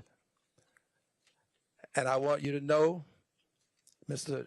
Johnny Mata, that what you have done to help with this cause is not going to go unnoticed. I see Ms. Morales here, Christina Morales, the representative. It will not go unnoticed. I saw Jean Wu, representative. It will not go unnoticed. And of course, the former Congresswoman is here, the daughter of Sheila Jackson Lee. It will not go unnoticed. And I close with these words. We have reached a point in our history where we either fight or we will find ourselves retreating to a time when we couldn't fight. We have free speech. We've got to use it. I'm going to use my free speech. My question, Mr. District Attorney, is this. Body cameras are great. I support it. Brought it up in a hearing just recently with Chairman Thompson. I always call him Chairman. They're great. But I also think we need dash cams. Cameras on the dashboard of those vehicles that are chasing people through our communities. I ask you if you concur. Absolutely. And have you found them to be beneficial in your line of work? There's no question. And if you have unmarked cars, they should be equipped with them. But we should also have a policy that has marked units if they're going to affect a traffic stop. Thank you. I yield back my time. Thank you. Thank you. Now we will hear from Representative Lizzie Fletcher. Well, thank you, Chairman Espaillat, and thanks to you and Ranking Member Thompson and Representative Garcia for convening this important oversight forum. And I want to thank all of my colleagues who've come from across the country to see and hear from our community. And I want to thank our witnesses from our community for so beautifully explaining and showing this community to the rest of the country. Because people across our community and across the country, as Father DeGeorge and Ms. Cabrera explained so beautifully, have been living in fear, and their worst fears were realized again when federal agents killed Lorenzo Salgado Araujo. So I want to thank all of you for testifying and for your leadership in our community, especially at this devastating time. Ronaldo and Lorenzo my thoughts have been and will continue to be with you and your mother and your entire family, not just today, but in all the days ahead. You make us proud, and you make us all proud for your advocacy and for your commitment to justice for all. And I hope today's hearing will demonstrate to you and to everyone here our commitment of not only our Houston Congressional Democratic delegation, but the Congressional Hispanic Caucus and the entire House Democratic Caucus. It is a failure of this Congress and many before that we have not been able to pass laws to address our broken immigration system. The people here have been trying and will continue to do so. But it is a new and utter failure of this Republican-controlled Congress that has not only failed to address, it has refused to address the abuses that this White House is directing in terms of immigration enforcement operations, and that it has done nothing, when innocent people in this country have been killed at the hands of federal immigration agents this year and during this term. It is a betrayal of families and communities across the country that we represent. It is a betrayal of the Constitution that we have all sworn an oath to protect and defend. And it is a betrayal of our values as Americans. And yet what we hear from those who are directing these policies is that these actions are being taken to make us safe. And so, District Attorney Teare, I want to start my questions with you. Can you tell us from your experience of 20 years in law enforcement, whether the policies that we have seen implemented at ICE and in terms of immigration enforcement throughout DHS in the last 18 months have made our communities safer? Objectively, no. They've had the complete opposite effect. And can you tell us why that is? Can you give us some examples of what is making us less safe because of the policies that this administration is implementing? We have people who are here unauthorized who are victims of domestic violence, aggravated robbery, aggravated sexual assault, who are too scared to even call the police, let alone participate in prosecutions of people who are here with documentation or who are citizens. These policies have effectively created a group of our community that are targets. And that's what we're seeing. And we can't hold the people that prey on them accountable. And that group of people knows it. Thank you. In addition, Mr. Green asked about dash cams, and I also want to ask about the increased presence of unmarked vehicles and plainclothes officers for immigration enforcement activities. That's something I know many of us up here have objected to repeatedly. But can you talk about what that does in our communities as well? Yeah, it continues the feeling of fear, the floating fear that Father talked about. But it's just not good law enforcement policy. Undercover work is crucial to good law enforcement policy, but undercover officers don't then affect the traffic stops for reasons that we have seen time and again around the fear of the person trying to be stopped. So it is not best practices. Thank you. And with the time I have left, Councilmember Martinez, I just want to direct this question to you. Can you share with us how you see in the community this affects interactions with law enforcement agencies that come under your jurisdiction, like the Houston Police Department and others, and in the community because of the actions of these federal officers? Yes, Congresswoman. So it's important to continue to highlight that calls for services are down. My team, we've done some research. We've gotten data from HPD within our zip codes, and they have gone down. And then even heavier in the southwest part of Houston, where we have an even more diverse immigrant population, calls of services have gone down even more so. What we're finding as well is that when residents, and I've shared my personal number with several community folks, when something is happening, an operation is happening, and folks can identify who is heading that operation, we're having to call and figure out what agency is this, and in order to try and tamper down those fears. Thank you, Councilmember. I've gone over my time. I appreciate it. Thank you all for your testimony and for your work, and thank you again for convening this hearing, and I yield back. Thank you, Congresswoman. And before we hear from the next Congress member, let's welcome Mayor John Whitmire. Thank you so much for being with us today, Mayor. And our next representative from San Antonio region, Congressman Joaquin Castro. Thank you, Chairman. And I want to also express my condolences to the Salgado family,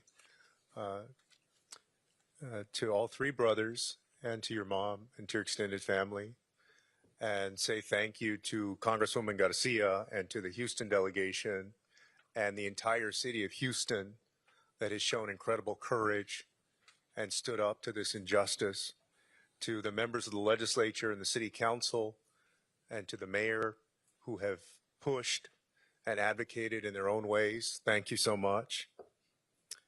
The more evidence that comes out, the clearer it becomes that Lorenzo Salgado Araujo was murdered in cold blood by agents of the United States government.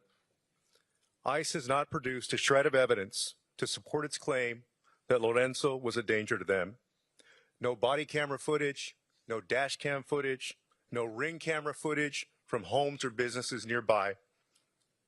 When law enforcement has the evidence and facts on their side, they put them out immediately. ICE has not done any of that. Instead, ICE has chosen to smear a good man, a hardworking man, a family man. They have treated him with the same indignity in death as they did in life. They said that he was not their target. That's because everyone is their target. Everyone who is brown, who is speaking Spanish in public, Latino men who are driving in construction trucks, going to and from work, putting in a hard day's work. Donald Trump's campaign of mass deportation is an assault on the Hispanic community in the United States of America. And let us also remember that Texas Governor Greg Abbott is a full partner in that brutality. We see it on the streets and behind the prison walls of places like Dilley and Pearsall and Carnes in those detention centers.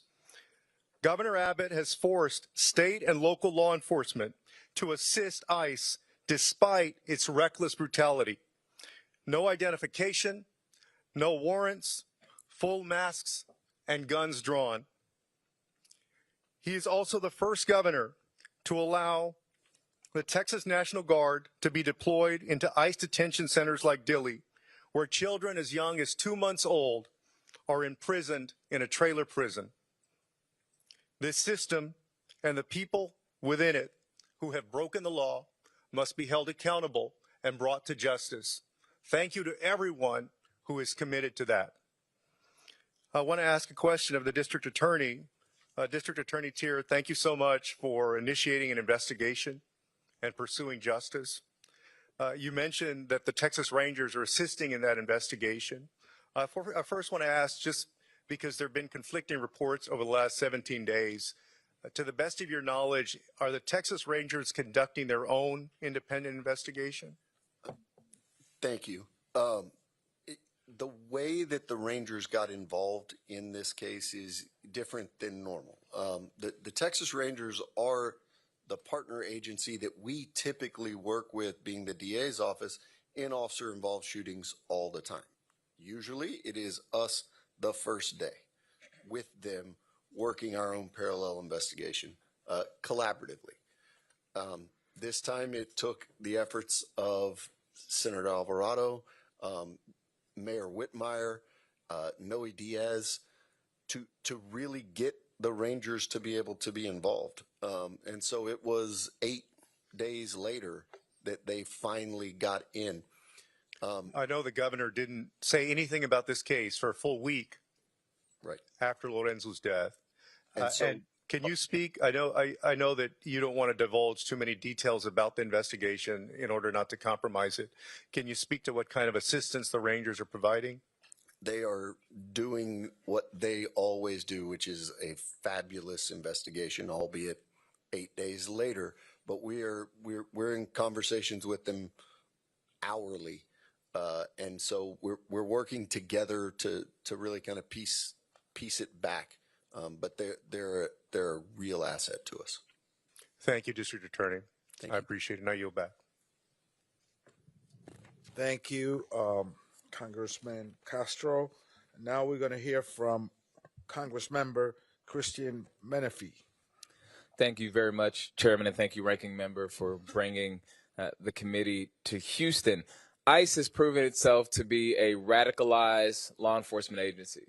They've terrorized our communities. They've executed people in the streets. And in my opinion, this is an agency that needs to be torn down to the studs and rebuilt into one that enforces immigration law while recognizing the dignity of the people that it encounters. But we all know that that will not happen under this administration, and it won't happen under this Congress that's currently controlled by Republicans. So today I want to focus on something more simple: how badly ICE is failing to meet basic 2026 expectations of any law enforcement agency that carries a gun, that can use lethal force, that works the street, and that regularly confronts the public. So DA Teare, throughout your career, you've worked on thousands of cases involving local police forces, correct? Yes. So I served briefly on Houston's Independent Police Oversight Board, where we had civilian oversight over the police force. And anytime we had a case, the very first thing we did was review the body-worn camera footage. In fact, we reviewed that before we even read any of the witness statements that involved other officers. So DA Teare, it's standard practice in 2026 for law enforcement officers on the street to wear body cameras, correct?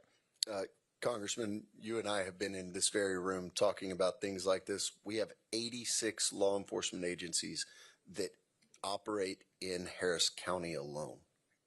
The only one that doesn't have body cameras is ICE. It's been publicly reported that the officers involved in this shooting did not have body cameras on. And what makes this particularly troubling is that DHS had the money.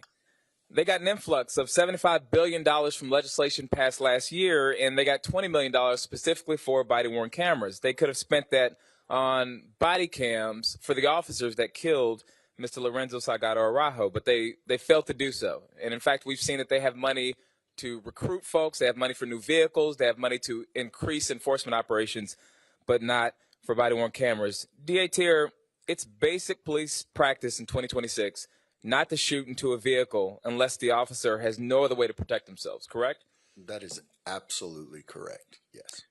It's been reported that more than a dozen attorneys and former law enforcement officials reviewed the footage of the chase. They said officers are trained to step out of the path of a vehicle rather than shoot at it because a wounded driver is often more dangerous than one who is simply fleeing. But based on the reporting that I've seen, the officer in this case shot Mr. Salgado Araujo while he was still in the vehicle, and Mr. Salgado Araujo had not brandished a gun or any other weapon. When you take someone's life in this country, when government takes someone's life, it should only be because there was no other way for that officer to protect himself. But none of the evidence that we've seen supports that here. DA Teare, it is standard practice in 2026 that when an officer takes a human life, the department gets its facts straight and conducts at least some preliminary investigation before assigning blame in the media, correct? At every level of law enforcement, that's correct. But in this case, an ICE spokesperson told the press the very day of the shooting that Mr. Salgado Araujo rammed an ICE law enforcement vehicle and weaponized his vehicle in an attempt to run over an ICE law enforcement officer, resulting in the officer firing first in self-defense. That statement went out before any real investigation took place, and witnesses and evidence have since disputed it. So here what we see in closing is ICE does not follow basic police practice for 2026. No cameras when it had money for cameras. Shots fired into a vehicle when there's no evidence that we've seen that the officer was forced to do so to save his own life. A public statement blaming the victim before any real investigation took place. There needs to be an investigation of ICE, and it needs to be done by Congress, and it needs to be bipartisan. I have yet to see members of Congress for the Republican Party from the state of Texas speak out on this murder that took place. All we've seen is obfuscation from ICE, from the Department of Homeland Security, and from the Trump administration as well. In January, new leadership will happen in the halls of Congress. And I know that every single person sitting up on this dais right now will be in full-throated support of an investigation. So in closing, I want to say to Ronaldo, to Lorenzo Jr., thank you for your courage, and we will make sure justice happens when we take back the halls of Congress. I yield back, Chairman. Thank you, Congressman. We will now hear from the Congresswoman from the state of California, Nanette Barragan. Thank you, Mr. Chairman. I want to start by offering my condolences to Ron and Lorenzo Salgado for the loss of your father. You have very powerful statements, and your ask of the Congress and members is going to be taken to Washington to make sure everybody hears those, not just those that are here today.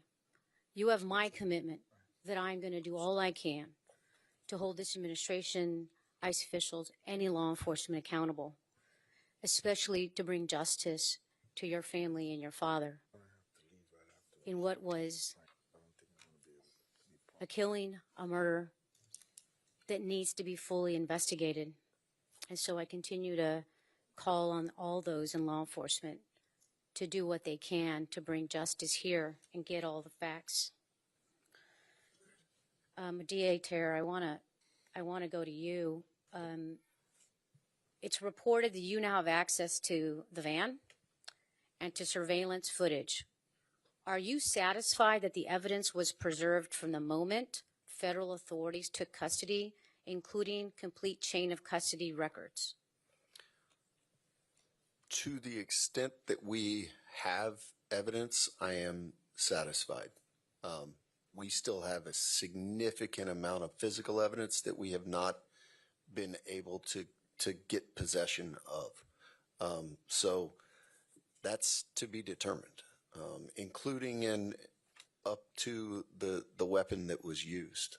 And the other biggest concern for me around evidence that is in possession of only DHS, OIG, and ICE are the documentations around and the reports around what happened and why those agents were on that street that morning. Apparently, the U.S. Attorney is privy to information that we're not, based on the statement that was released a few days ago. And because of that, I think this body and certainly my office needs to have the FOW, the Field Operational Worksheet that ICE utilizes for the interaction previously where they said that 2 Guatemalans were trying to be detained. ICE would have created an FOW for that. They would have supplemented that FOW after the initial interaction with the 2 Guatemalans, which I want to be real clear here, would have had the license plate of the white van that they were actually looking for.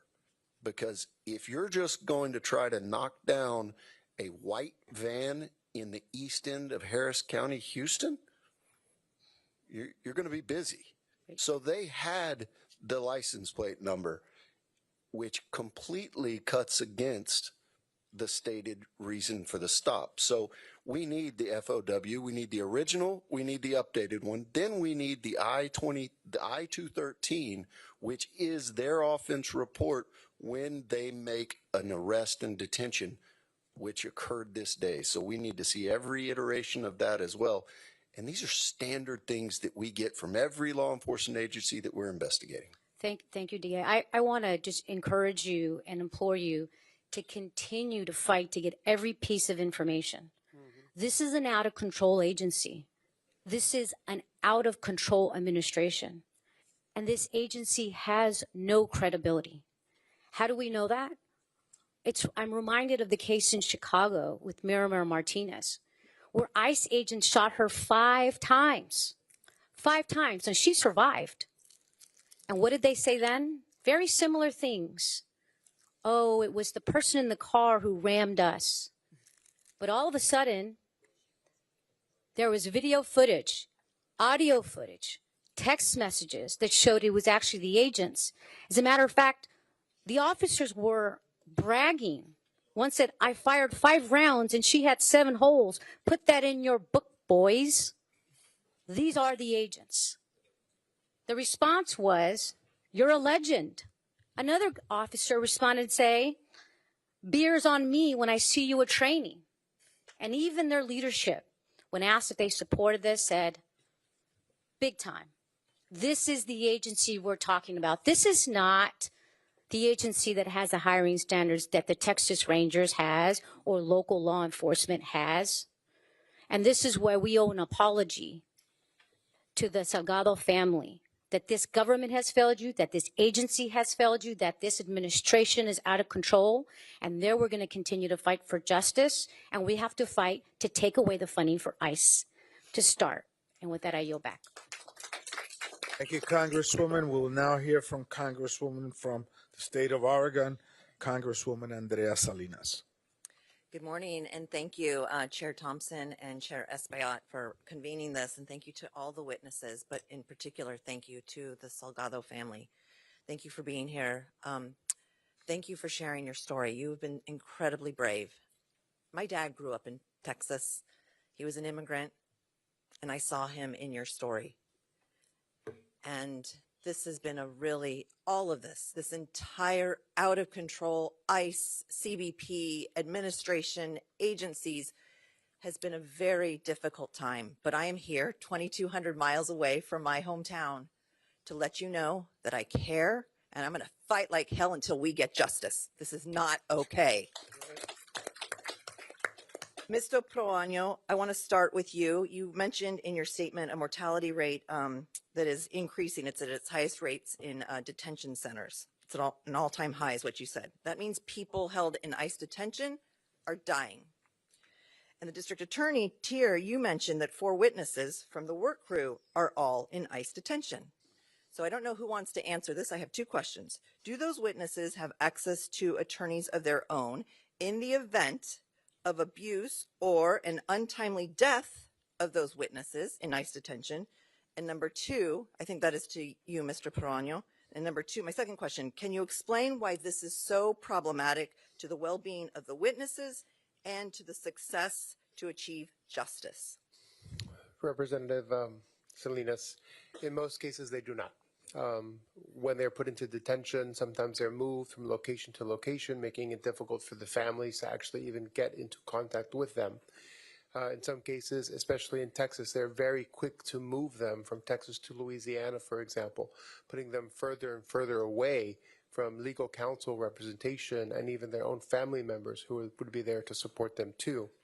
And very sadly, the cost to actually have legal representation, given that the entire system is overwhelmed, immigration legal service organizations are literally stretched to full capacity, and the legal community that's there that can provide service, sometimes it is getting exceptionally expensive. It used to be $2,500 to $5,000. Now they're asking for $15,000, $18,000, $25,000 or more for representation in cases where they don't even have all the facts. So very sadly, our biggest challenge is getting lawyers for these detainees when they need them most.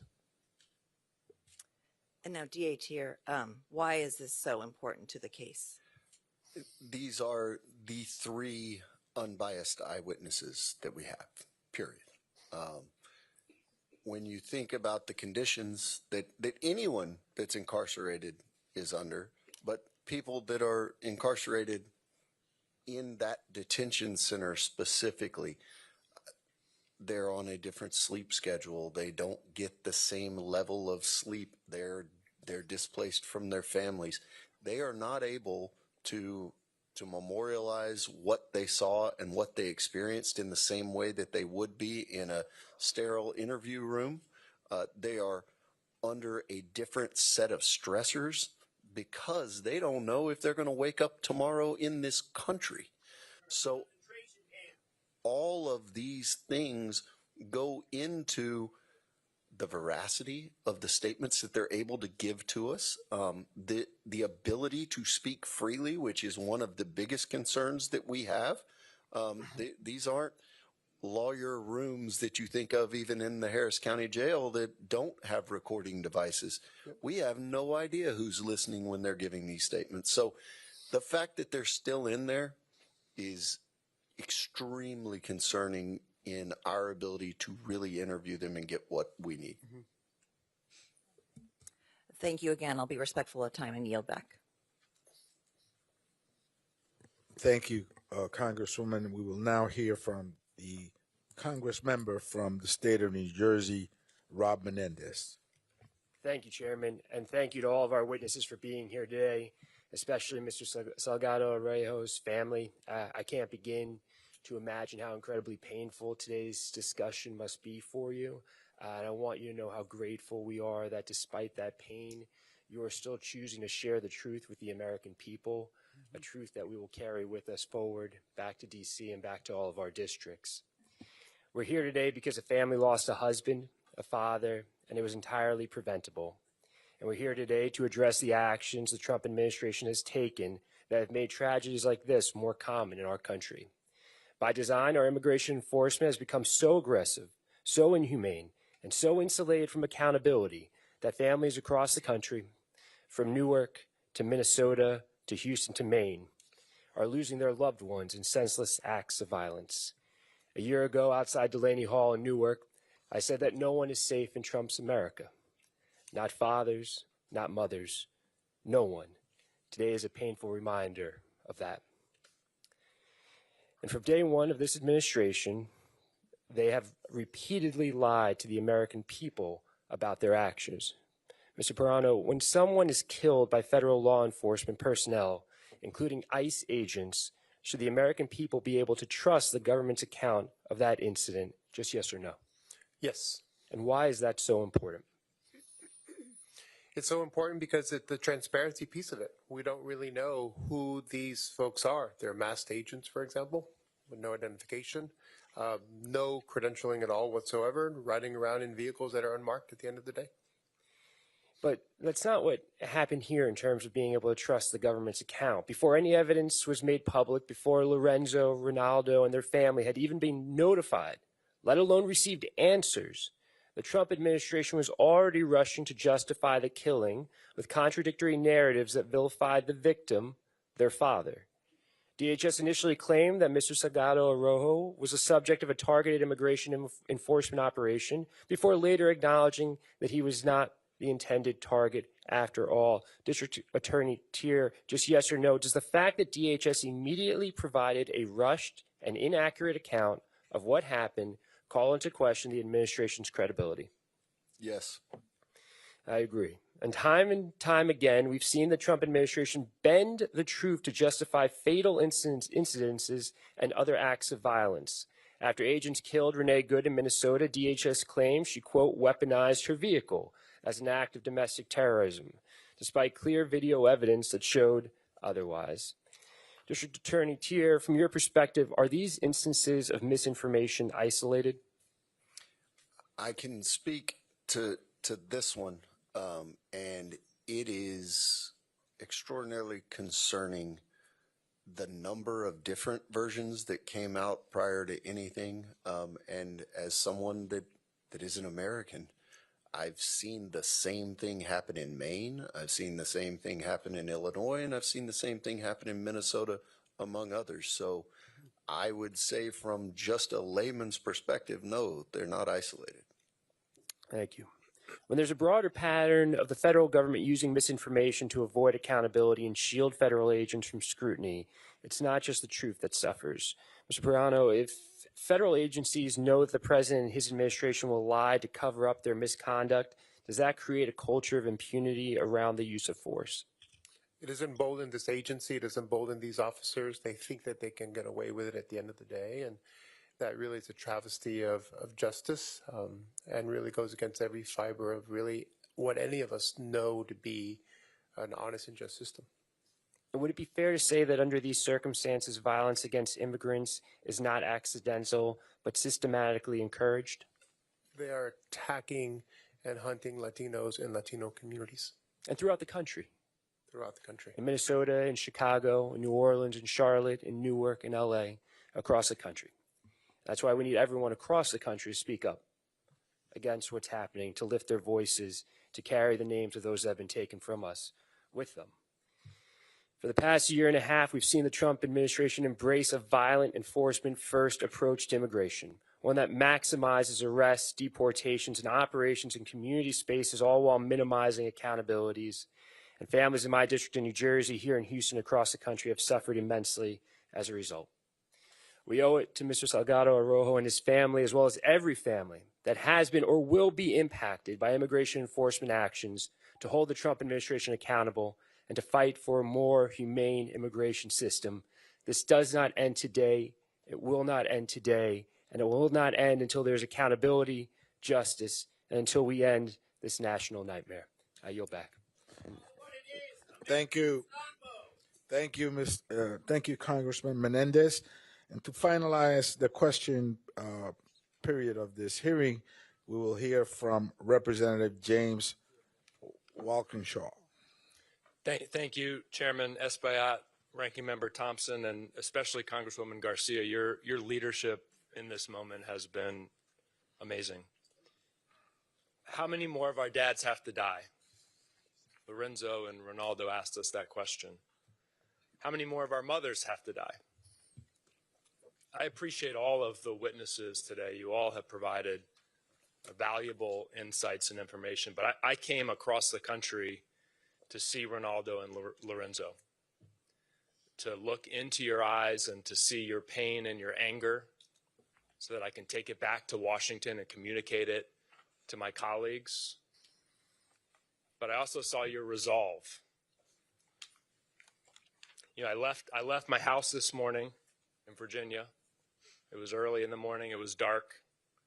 My 5-year-old son was asleep, went into his bedroom.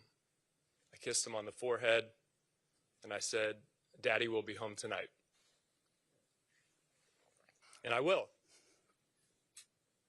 But your father didn't make it home. Juan Sebastian Guerrero didn't make it home. Renee Good didn't make it home.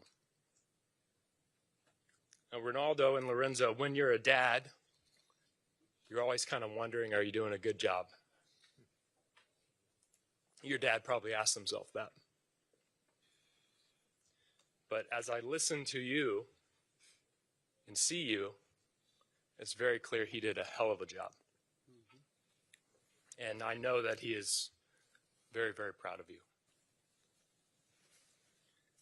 Recently, members of the Homeland Security Committee had a closed-door briefing from ICE on their use of force policies.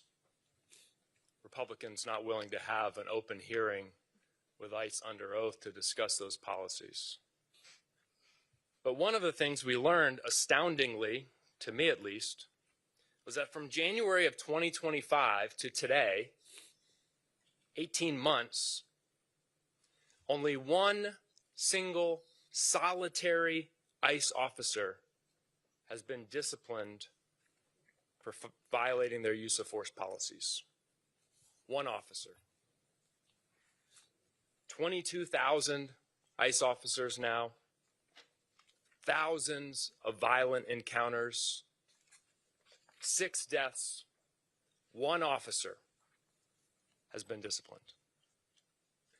That tells me this is an agency where accountability has broken down and an agency that is broken.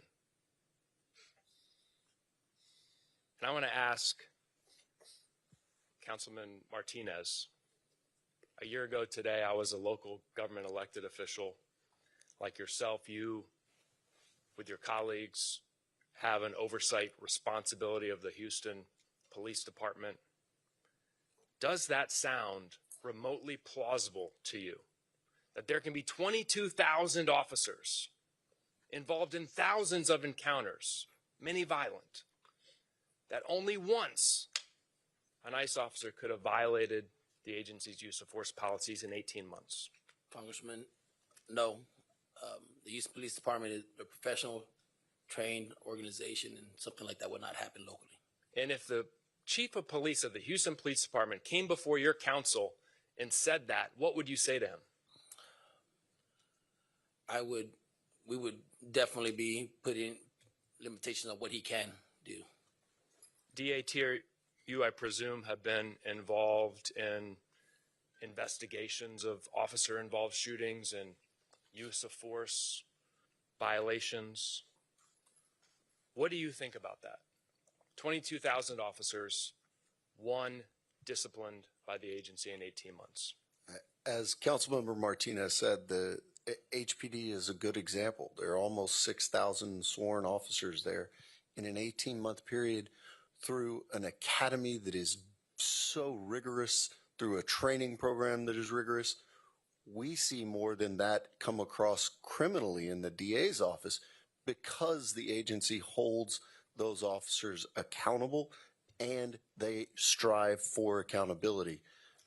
It stretches everything beyond comprehension to suggest that just once there's been an issue.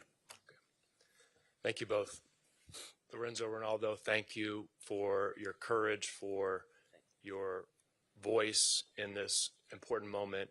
You are doing an incredible service to your nation, and I thank you for it. Thank you, Mr. Chairman. Thank you, Congressmember. This ends the question period of this hearing. We want to thank the witnesses that came forward today. We want to thank the community for coming out and your steadfast support for this family. And with that, we will hear closing remarks from Congresswoman Sylvia Garcia. Thank you, Mr. Chairman, and I too want to thank all the witnesses today, and of course, thank them for their honesty, their courage, and your willingness to share your story, especially Mr. Salgado's sons. Share them with Congress and with the American people. I also want to thank every member of the community who is here and for supporting this family as we go through this process. I want to thank also Judge Lena Hidalgo and the entire county team headed by our former colleague, Erica Lee Carter, who is now the county administrator. Thank you for hosting us today and handling all the logistics. I want to thank Mayor Whitmire, who's still with us here today, and has been through a greater part of this hearing, because it's really going to take all of us working together. Today is just one hearing, but it's not the last hearing. Today was about making sure this community knows that no one will ever forget Mr. Salgado, and that we're not going to forget all the other deaths under the custody or in the control of ICE. Throughout today's testimony, we heard difficult stories, but we've also heard about fear in the community. We heard about uncertainty. We heard about families whose lives has been changed forever.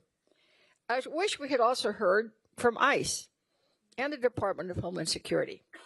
But unfortunately, as I said earlier, they chose not to come testify, and they've also chose not to answer any of our questions in writing, and we've introduced those letters into the record. But their absence does not erase the questions that have been asked today. It does not erase what happened on July 7th, and it certainly does not erase Congress's responsibility to pursue the truth. The people of Houston deserve answers. They deserve transparency. They deserve accountability. To the Salgado family, I want to say again, thank you. I know that no hearing can lessen your pain. No hearing can bring Lorenzo back. But your willingness to share your story has ensured that his life will not be reduced to a statistic or forgotten in a government report. This is the beginning. We will continue demanding documents, seeking testimony, and asking the questions of all the federal agencies involved, especially those who have refused to answer. And we will continue standing with this community because accountability has no option. Transparency is not optional. The Constitution is not optional. We owe the Salgado family the truth. We owe the community accountability. And we owe future generations a government worthy of the public's trust. I now want to also thank Ranking Member Thompson and Chairman Espaillat and all my colleagues who came from across the country and everyone who participated today. Again, this hearing is not the ending, but our work is also continuing. We will seek justice for Lorenzo Salgado Araujo. We will continue fighting for accountability, and we will continue standing with the people of Houston and this family until justice is done. Thank you, and the hearing is adjourned.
They should do with that. They can't help one. They don't. You don't want them to have a stand. They should have a stand for it. This We have a stand. You have a If stand. we could. Okay. Awesome.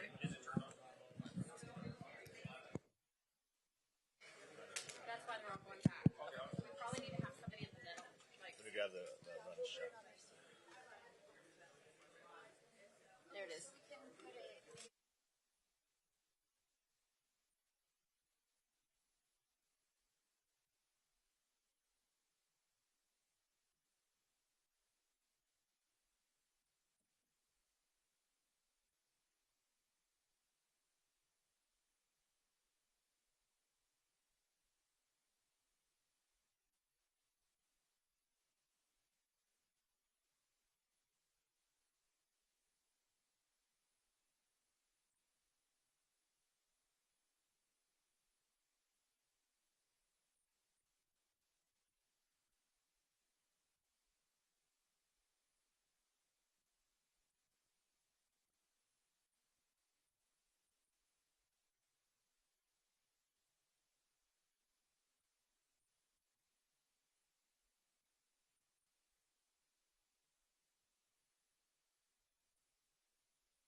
There? Okay, awesome. Thank you.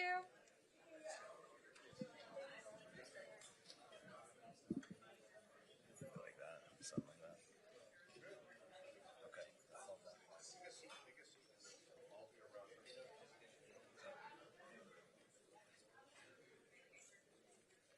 Do we want to pick these up as well? No.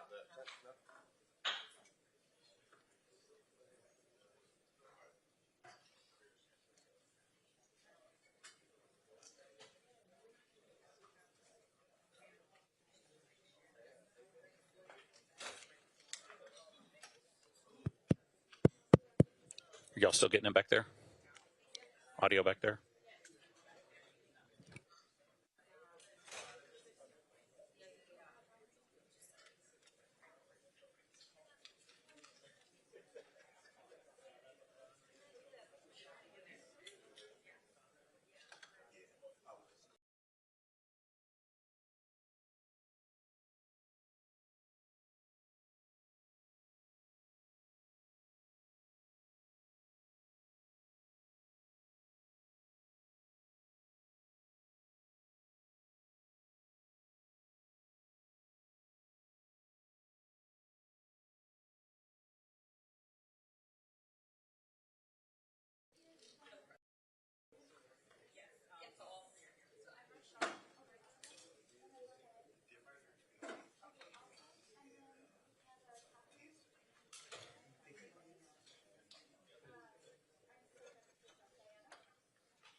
So you were telling me you were thinking about me? I was thinking about you for 2 years.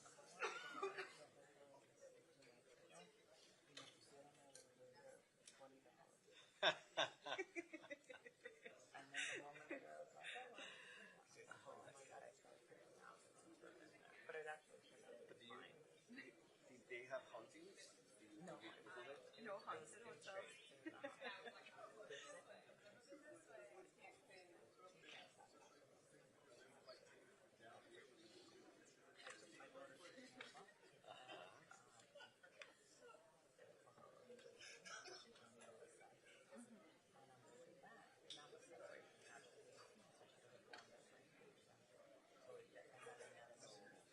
De los regulares. Like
to see you again. Muy bien.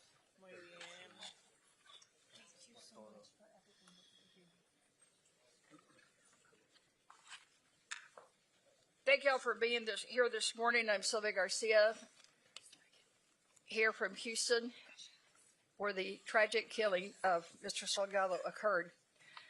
We've had a great hearing. I think most of you gathered from all of their colleagues from across the country, that this incident is not just a heartbreaker for Houston, but actually it is a heartbreaker for our entire country. I want to thank again Ranking Member Thompson and the head of the Congressional Hispanic Caucus for having the shadow hearing here today, and of course to thank the Salgado boys for being here to speak with courage and commitment and passion about their father. And now all of us are gathered here today to assure the public, to assure Houston that we will find justice for Mr. Salgado. In the interest of time, we're going to limit our members to 1 minute and then take questions, because I want to make sure that everybody is heard. We will begin with our Houston members, with our most senior member, Representative Al Green. Thank you very much, Congresswoman Garcia. I'll be brief. Yes, there must be justice, and there has to be justice in spite of the cover-up that's taking place, in spite of the ethnic cleansing that's taking place in our country. There must be justice, and that justice has to include the President of the United States of America, who is at the head of this crime that's taking place. And when that justice is served, a part of it will be impeachment. I will bring articles of impeachment against the President of the United States of America for the injustice that he is perpetrating upon people in this country. Next, Congresswoman Lizzie Fletcher, also from Houston. Thank you, Congresswoman Garcia, and thank you again to our colleagues from across the country who've come to Houston to witness what we have seen, which is an incredible community facing an unimaginable and unconscionable, unconstitutional tragedy here in Houston. And I think one of the things that we saw in the hearing that's important to make clear is that the draconian immigration policies that we have seen instituted in the last year and a half are not making our communities safer. They are putting our communities in danger. They are completely inconsistent with accepted law enforcement practices, and this has to come to an end. And so I'm so grateful for everyone who's here today. I'm grateful to you, Congressman Garcia, for your leadership, and we are all here to ensure that justice is done. Thank you. Thank you. Next, we have Representative Christian Bennie, also from Houston. Thank you, Congresswoman Garcia. ICE is the most well-funded law enforcement agency in this country. But what we found out at this hearing today, and what we've known for a couple of weeks, is that they are failing to do the basic requirements of law enforcement. The officers who killed Mr. Salgado Araujo did not have body-worn cameras. They shot into a moving vehicle despite there being no evidence that they absolutely had to do so to protect their lives. And we've seen across the country, they are masked instead of showing their identity to the people in our communities. Congress needs to fully investigate ICE. We've seen the president pinch pennies on SNAP benefits. He's pinched pennies on veterans benefits. If we're going to be spending all this money on ICE, we need to be in a position to hold them accountable. And when Democrats take the House back in January, I fully expect that the investigations will begin. Thank you. Thank you. Next, the chair of the Congressional Hispanic Caucus, Adriano Espaillat of New York. Thank you, Congresswoman Garcia. A crime has been committed, and there is a cover-up. ICE is not here. DHS is not here. The FBI is not here, all of which were duly invited. And what we heard from the district attorney of Harris County is that there is no cooperation whatsoever with these federal agencies and his investigation. So we will hold these agencies accountable. We will continue our oversight duties, and the money given to ICE, $113 billion, must be rescinded, must be clawed back. This is a horrendous injustice. Thank you. Next is Representative Barragan of California.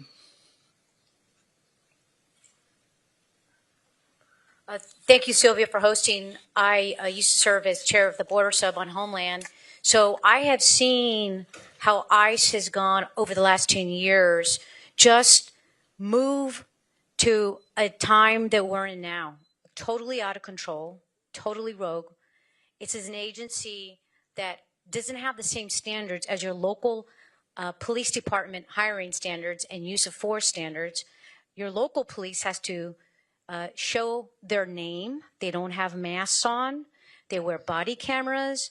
What was most disturbing of what we heard today was what the DA said over and over again.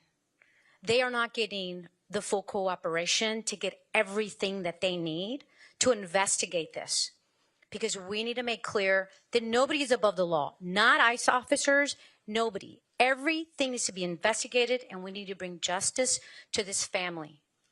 And this is not the only family.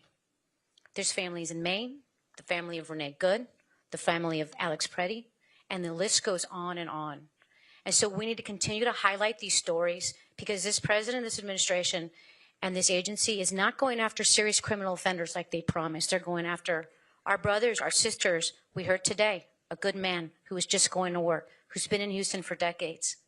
So we will continue to fight for justice. Thank you. Thank you. And next up is Representative Castro of San Antonio, Texas. Under Donald Trump, ICE has become an abusive and rogue organization that I believe should be disbanded. There has been brutality on the streets. We have seen American citizens killed, as well as good, hardworking people like Lorenzo. We've also seen a brutality inside the prison walls of places like Dilley and Carnes and Pearsall and detention centers across the country where others have died as well. We're living in a very ugly time because of Donald Trump's mass deportation campaign. The question is, what will we do about it? Will there be justice for Lorenzo and others? And will there be accountability for those who have violated and broken the law? The answer must be yes in our country. And I look forward to working with all of my colleagues to pursue it. I think in this room, it's probably a unanimous yes, Congressman. Next up is Andrea Salinas. Representative Salinas is from Oregon. Well, good afternoon, and thank you to my colleagues for bringing us here today. I am Andrea Salinas from the great state of Oregon's Willamette Valley, and I'm here today for the Salgado family. I'm here to say sorry that their government could not protect their father. Not only could they not protect him, they killed him. This is happening too often, and we learned today that only one ICE agent has been investigated, yet we know of 8 killings. This is not justice. That is why we're here today.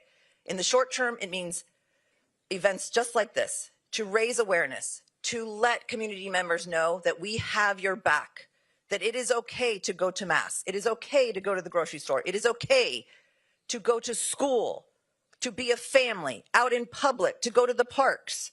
We have your back.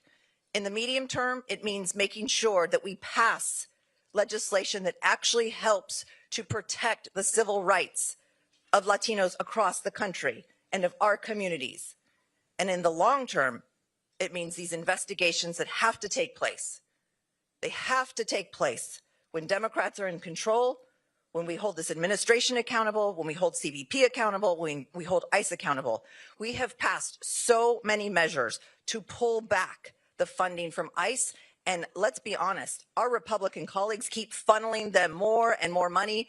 And as was said earlier, they are the largest law enforcement agency and the most funded law enforcement agency in this country. This has to stop.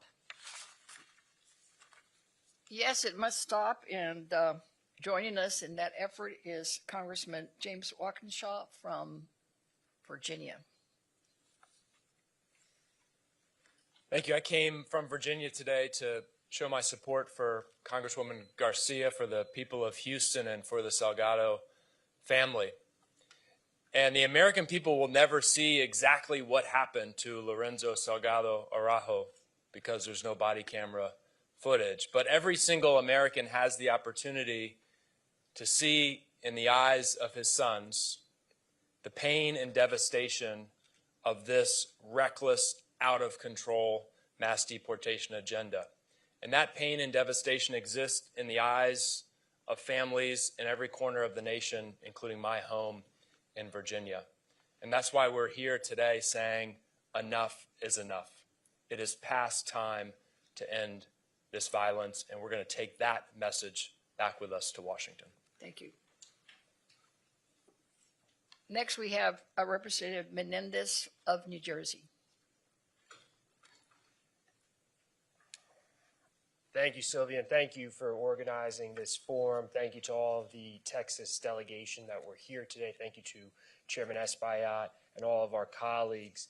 I'm Rob Menendez. I come from New Jersey's 8th Congressional District. I've been to field hearings in Minneapolis after the killings of Renee Good and Alex Preddy. I've been to field hearings in Newark to combat what's been happening there at Delaney Hall. My plea to the American people is don't wait for this to happen in your community. Speak out now. The best time would have been yesterday, but speak out now because this is not who we are as a country. And this will arrive at our doorstep, whether we acknowledge that or not. It will impact us directly or impact those that we care about. I had a look into the eyes of 2 young men who lost their father. That should not be happening in our country at the hands of the federal government. And we can stop it. Us here, the elected representatives, will be at the tip of the spear in pushing back against this administration. But the more people that join the chorus of Americans who are saying this is wrong and unacceptable, the stronger we become in pushing back against this and ending this national nightmare and turning the page on the darkness that we have seen. And we're going to keep showing up until we turn that page. We're going to keep showing up and engaging with the American people across the country to get us to those better tomorrows, to end this national nightmare. I'm so thankful for my colleagues that I get to do this work with. Thank you. And of course, all of us must join in this effort. And with us today, we also have some of our strong allies that have been with us from the very beginning. I'd like to start with Rochelle Garza, Commission Chair of the United States Commission on Civil Rights. Good afternoon, everyone. Lorenzo Salgado Araujo should still be alive today. His family should be welcoming him home after work, not mourning his death. They should be talking about weekend plans, not protesting for accountability. My name is Rochelle Garza, and I proudly serve as the chair of the U.S. Commission on Civil Rights. Over the past few months, I've heard directly from communities in St. Paul, Minnesota, Chicago, and most recently Los Angeles through the People's Hearings on Immigration Enforcement. It's an effort organized by the Hispanic Federation, the Texas Civil Rights Project, the Miranda Family Fund, and Latino Victory Foundation. And the testimony we've heard is a powerful reminder of why institutions like the Commission on Civil Rights exist. Since its creation in 1957, the Commission was designed to go directly to the communities to document and report on the status of civil rights to the President and Congress. Today, it remains the only independent, bipartisan, fact-finding federal agency with this responsibility. And so I want to thank the Congressional Hispanic Caucus, especially Chair Espaillat and Congresswoman Garcia, for inviting me to listen, to learn, and share what I heard today with my colleagues on the Commission as we deliberate our next investigation. And what I heard today mirrors what I've heard from over 100 individuals impacted by immigration enforcement efforts. I've listened to parents, workers, faith leaders, educators, attorneys, and directly impacted individuals describe how immigration enforcement has changed their lives, how it's harmed their families, and how it's disrupted their neighborhoods. I heard how a father, a U.S. citizen who had filmed ICE activity, exercising his First Amendment rights in St. Paul, found his children fearful of the unmarked ICE vehicle that had parked outside their home. I heard how a mother who had recently given birth was taken from her newborn when she was nursing and denied support to maintain her milk or feed her baby. I I heard how a U.S. citizen, a small business owner, was beaten and taken by ICE officers despite his pleas that he was a citizen. And I heard how over 300 car wash employees were disappeared in Los Angeles, separating families, traumatizing those who were lucky enough to be released. The reality of what I heard is the same no matter what city I've been in, from St. Paul to Chicago to Los Angeles to Houston. People are being racially profiled and disappeared. The right to protest is under attack, and people are being killed. As a resident of the Rio Grande Valley, immigration enforcement, for better or worse, has been a part of my life. But what we've seen happen across this country threatens the civil rights of all Americans. As of May of 2026, 400,000 people have been taken by ICE. That's left 145,000 U.S. citizen children without one of their parents. And that includes 22,000 children without either of their parents. That's family separation. And as of July 2026, there are 65,000 people detained in ICE facilities. There have been over 50 deaths, 10 suicides, and at least one of those deaths has been ruled a homicide by a coroner.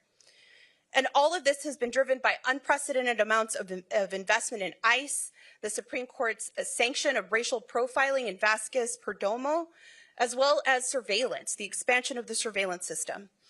The people being impacted are our neighbors, our friends, our fellow community members, our families. And as a mother to two girls, a 2-year-old and a 4-year-old, I am absolutely horrified by what is happening, and my heart breaks for Lorenzo's family. The Commission on Civil Rights exists because civil rights violations cannot be ignored simply because they are difficult or politically controversial. With each tragedy, the calls for an independent investigation into immigration enforcement have grown louder and increasingly bipartisan. These calls have now gone beyond our borders, with the United Nations High Commissioner for Human Rights requesting an investigation into all deaths in ICE custody. The people's hearings on immigration enforcement demonstrated the urgent need for that scrutiny, and it is my hope that our commission agrees to investigate and make clear that civil rights protections do not end where immigration enforcement begins. For Lorenzo's family and for all families whose worlds have been shattered by federal immigration enforcement, there are people that you will never meet that are grieving with you, and they are demanding justice, and we will get it. Thank you.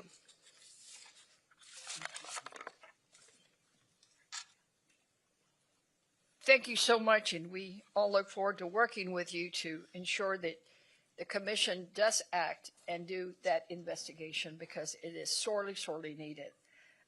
Next up, we have Rafael Colasso, Senior Director of Political Campaigns and Executive Director, Unidos U.S. Action Fund, and Eric Olguin, Unidos U.S. Texas State Director.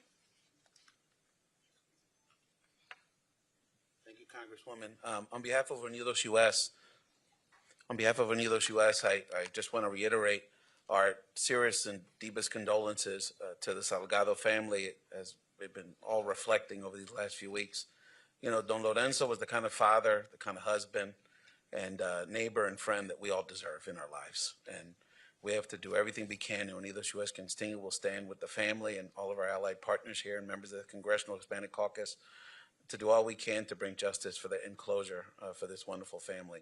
It's clear that ICE is broken, and we need to do all we can to, first of all, bring justice and transparency into this investigation. It was incredulous to sit in this room today and hear the Houston District Attorney lay out very plainly that there's a pretty obvious cover-up happening in this investigation on the federal level.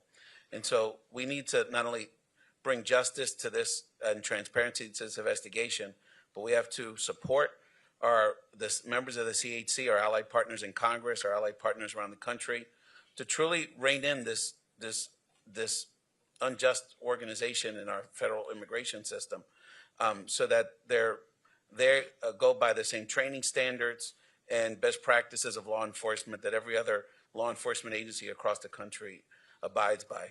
Again, Unidos U.S.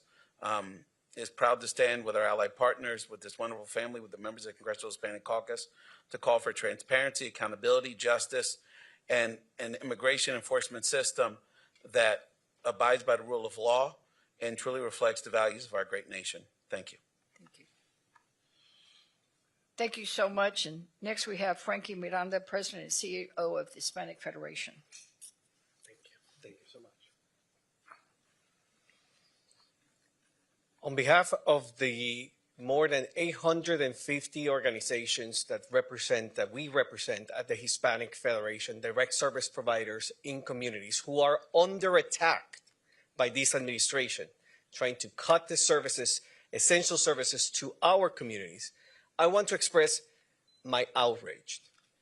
This is an agency, ICE is an agency that under the excuse of ineptitude, not having enough resources, not being able to get cameras, not being able to follow the rules, are perfecting a machine of terror.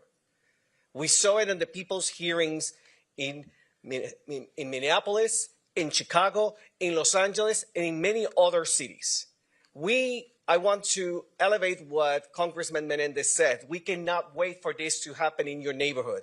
And that is why national organizations are teaming up with local organizations to make sure that people have the information that they need, that people can be trained as constitutional observers, but at the same time that we can express our outrage. We are all outraged. And that is why we need to continue cooperating. Thank you to these 11 members. I wish we have many, many more here, but you are American heroes. Thank you for everything that you're doing, and we're committing all our resources to continue preserving testimony of the many, many other abuses that have happened in this country, and unfortunately, we still don't know about them. Thank you so much. Thank you. We may be 11, but we're just as angry, outraged, and we're strong and loud. I want to remind you that one of the letters that I introduced for the record was signed by 180 members, all demanding an independent, transparent, top-to-bottom investigation, all demanding answers, and all demanding justice for Mr. Salgado. Next up, we have Catherine Pichardo, President and CEO of the Latino Victory Project. Buenas tardes. Mi nombre es Catherine Pichardo, soy presidenta de Latina Victory y estamos aquí para exigir transparencia, exigir responsabilidad, exigir justicia. Estamos en un momento muy difícil en nuestro país para la comunidad latina y para todos los americanos. Un momento que no podemos desperdiciar, un momento que tenemos que crear comunidades más fuertes, comunidades más resilientes, trabajar unidos, porque tenemos un gobierno y agencias como ICE que están fuera de control. Y necesitamos un Congreso que pueda hacer un contrapeso a lo que está haciendo este presidente y estas agencias. Por eso quiero agradecer a los miembros que están aquí hoy y necesitamos más. Quiero exhortar a toda nuestra comunidad a que este año hay unas elecciones muy, muy importantes para el Congreso de los Estados Unidos. Salgamos a votar. Vamos a hacer nuestras voces sonar y resonar. Que se repique por todo el mundo. Que la comunidad latina no se deja. Muchísimas gracias.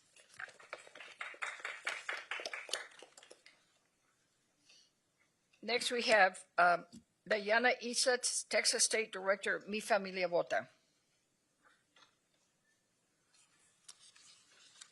Good afternoon, everybody. I'm no politician, but I am here on behalf of the community, a community that has really shown up for the Salgado family, but a community that is also outraged by all of the attacks that our communities have seen under this administration. On behalf of Mi Familia Vota, our hearts are with the Salgado family as they grieve this unimaginable loss. Lorenzo Salgado Araujo represented the very best of our community. We stand with his loved ones as they seek truth, justice, and accountability. Lorenzo's death also focuses us to confront a much larger issue. Immigration detention is not intended to be punitive, and a person's immigration status should never determine whether their life is valued.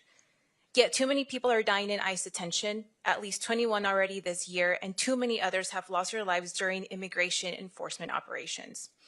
As we have heard today, ICE and DHS's initial account of what happened to Lorenzo does not align with the reality described by those that were here today.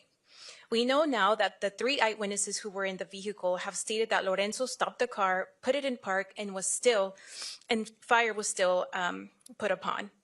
This is not an isolated incident. Too often, initial accounts from ICE and DHS are later contradicted by video evidence, witness testimony, or findings in court. Time and time again, we have seen cases where the facts ultimately tell a very different story than the one presented to the public. Lorenzo's family, the people of Houston, and the American people deserve a full and transparent investigation, as we have heard over and over again. We demand that the eyewitnesses currently in ICE custody be allowed to remain in the country so that they can testify about what they saw, and that ICE fully comply with any court orders preventing their removal. We also deserve to know how the initial public narrative was created and approved. Public trust depends on transparency, and the trust has been seriously damaged. Aggressive enforcement tactics that undermine constitutional rights and due process make every community less safe. Immigration enforcement must respect the Constitution, the rule of law, and the dignity of every human life. Today, Latino communities across this country are living with fear, as we have also heard over and over again. Many people, they are being targeted not because of criminal conduct, but because of the color of their skin, the language that they speak, where they shop, or the neighborhoods that they call home. The fear cannot become the defining feature of American society, and it must never become the defining feature of our immigration system. Latino families deserve the same safety, dignity, and equal protection as every other Houstonian. Our community will not be silenced, even if the Trump White House continues to use inflammatory anti-immigrant rhetoric, and we will continue to speak out, organize, and demand accountability. I urge all of us that are eligible to vote these elections. Too much is at stake. And thank you, everybody here, allied and members of Congress, for the support. Thank you. Thank you. That concludes our opening remarks. If there's any questions from the press, either directed to me or to any of the members or allies present. In the pink. Thank you. Congresswoman Garcia, you mentioned that you really wanted to get transparency in terms of what's happening with this investigation. Was there anything in particular you wanted to learn today, and any questions that you still have in terms of how things are proceeding at the federal and local level? Well, as I directed a question to the DA, I mean, I would like to know who the shooter is and get some assurance that he's not on the streets anywhere in America, and might take the same, in what I consider, unlawful, excessive, abusive force that he took. Because I think at any time that I've been around in law enforcement, whenever there's a shooting, they immediately put that person on administrative leave. They make sure that that person is no longer in the streets. We haven't gotten that assurance. So that is one of the questions that I still have. Next, sir. Somebody mentioned Woody Park and what happened here. And the end result was that law enforcement here in Houston, across the country, had longer times to train. How long are ICE agents being trained? Because I've heard it was not long at all before they put them in the field. Well, I'm hearing everything from 2 weeks to months, but I'll defer to who had that briefing, Mr. Whiteshot. Can you know that answer? Yeah, I can. More specific. Currently, ICE says it's 40 days, and here's what we know, though: they have removed from the training for ICE officers critical elements that existed before around use of force, around their use of firearms. And what ICE will say is, well, we're teaching the same curriculum, but in a shorter period of time. And I mentioned my son earlier, he's starting kindergarten pretty soon. And if the principal of the school told me, we're going to teach him the exact same material, but do it in half the time, I wouldn't buy it. And I don't buy it with respect to ICE either. They're cutting corners. Way in the back. Yes, ma'am.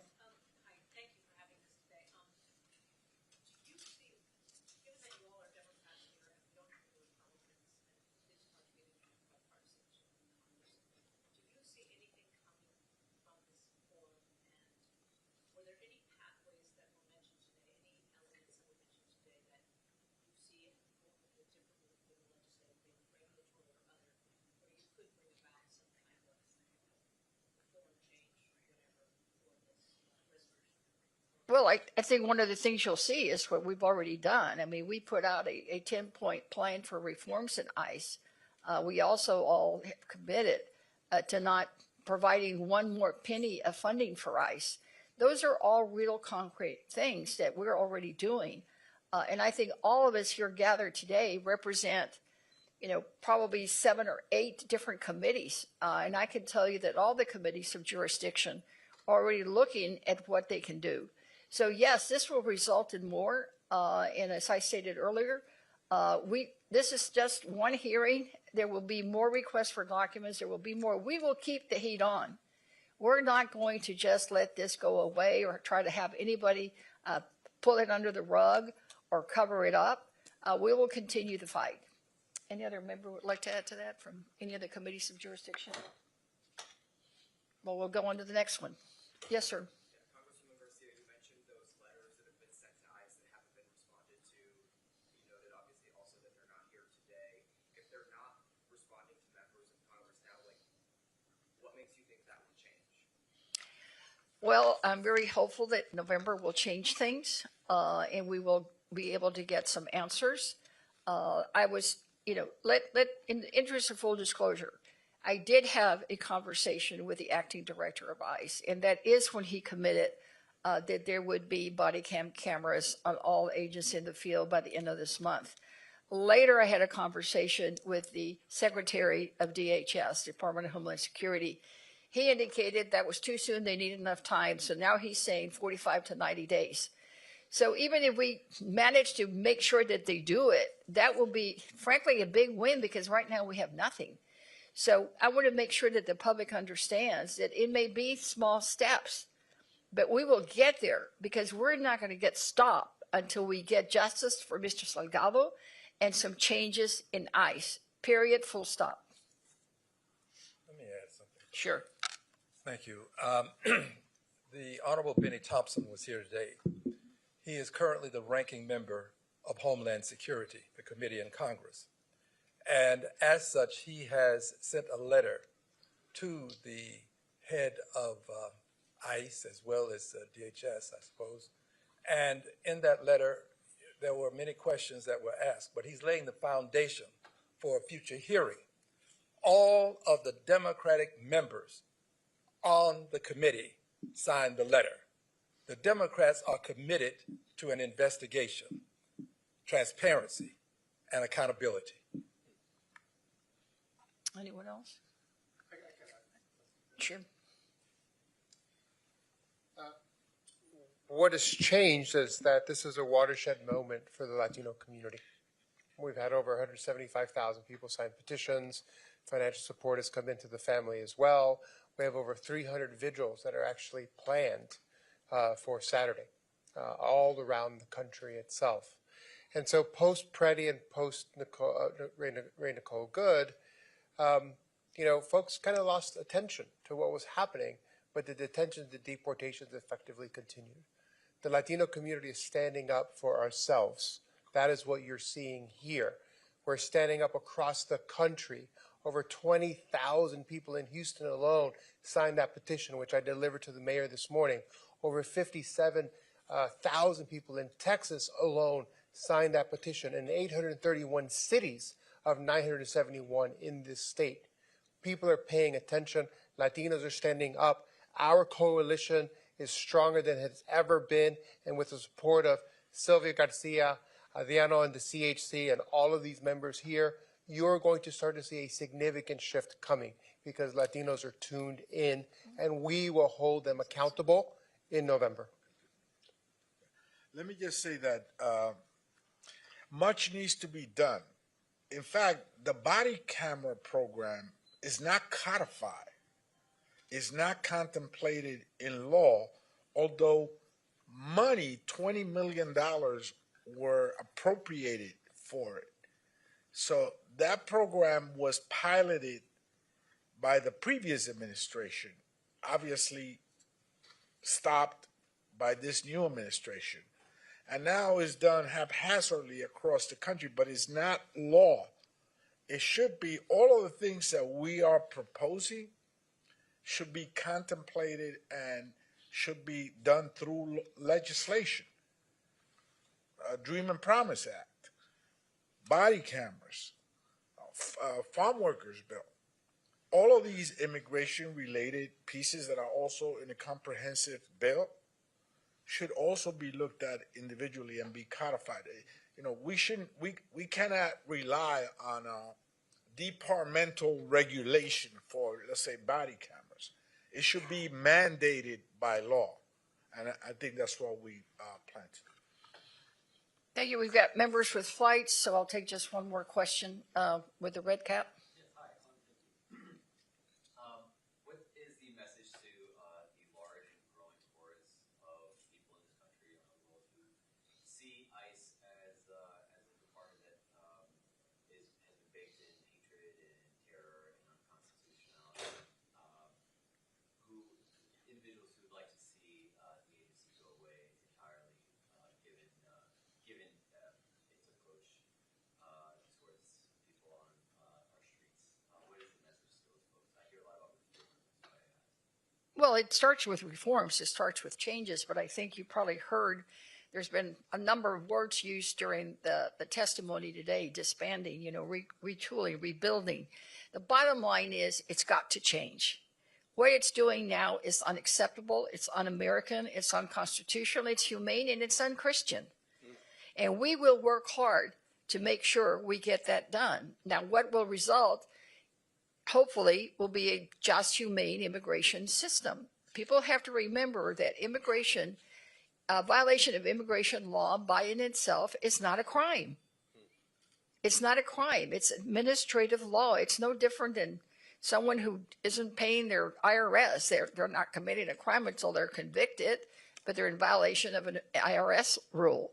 So to me, it's about making sure that we make the changes necessary, and we are all committed to doing that. Let me add this to that. Very quickly, because we need to adjourn. Excuse me.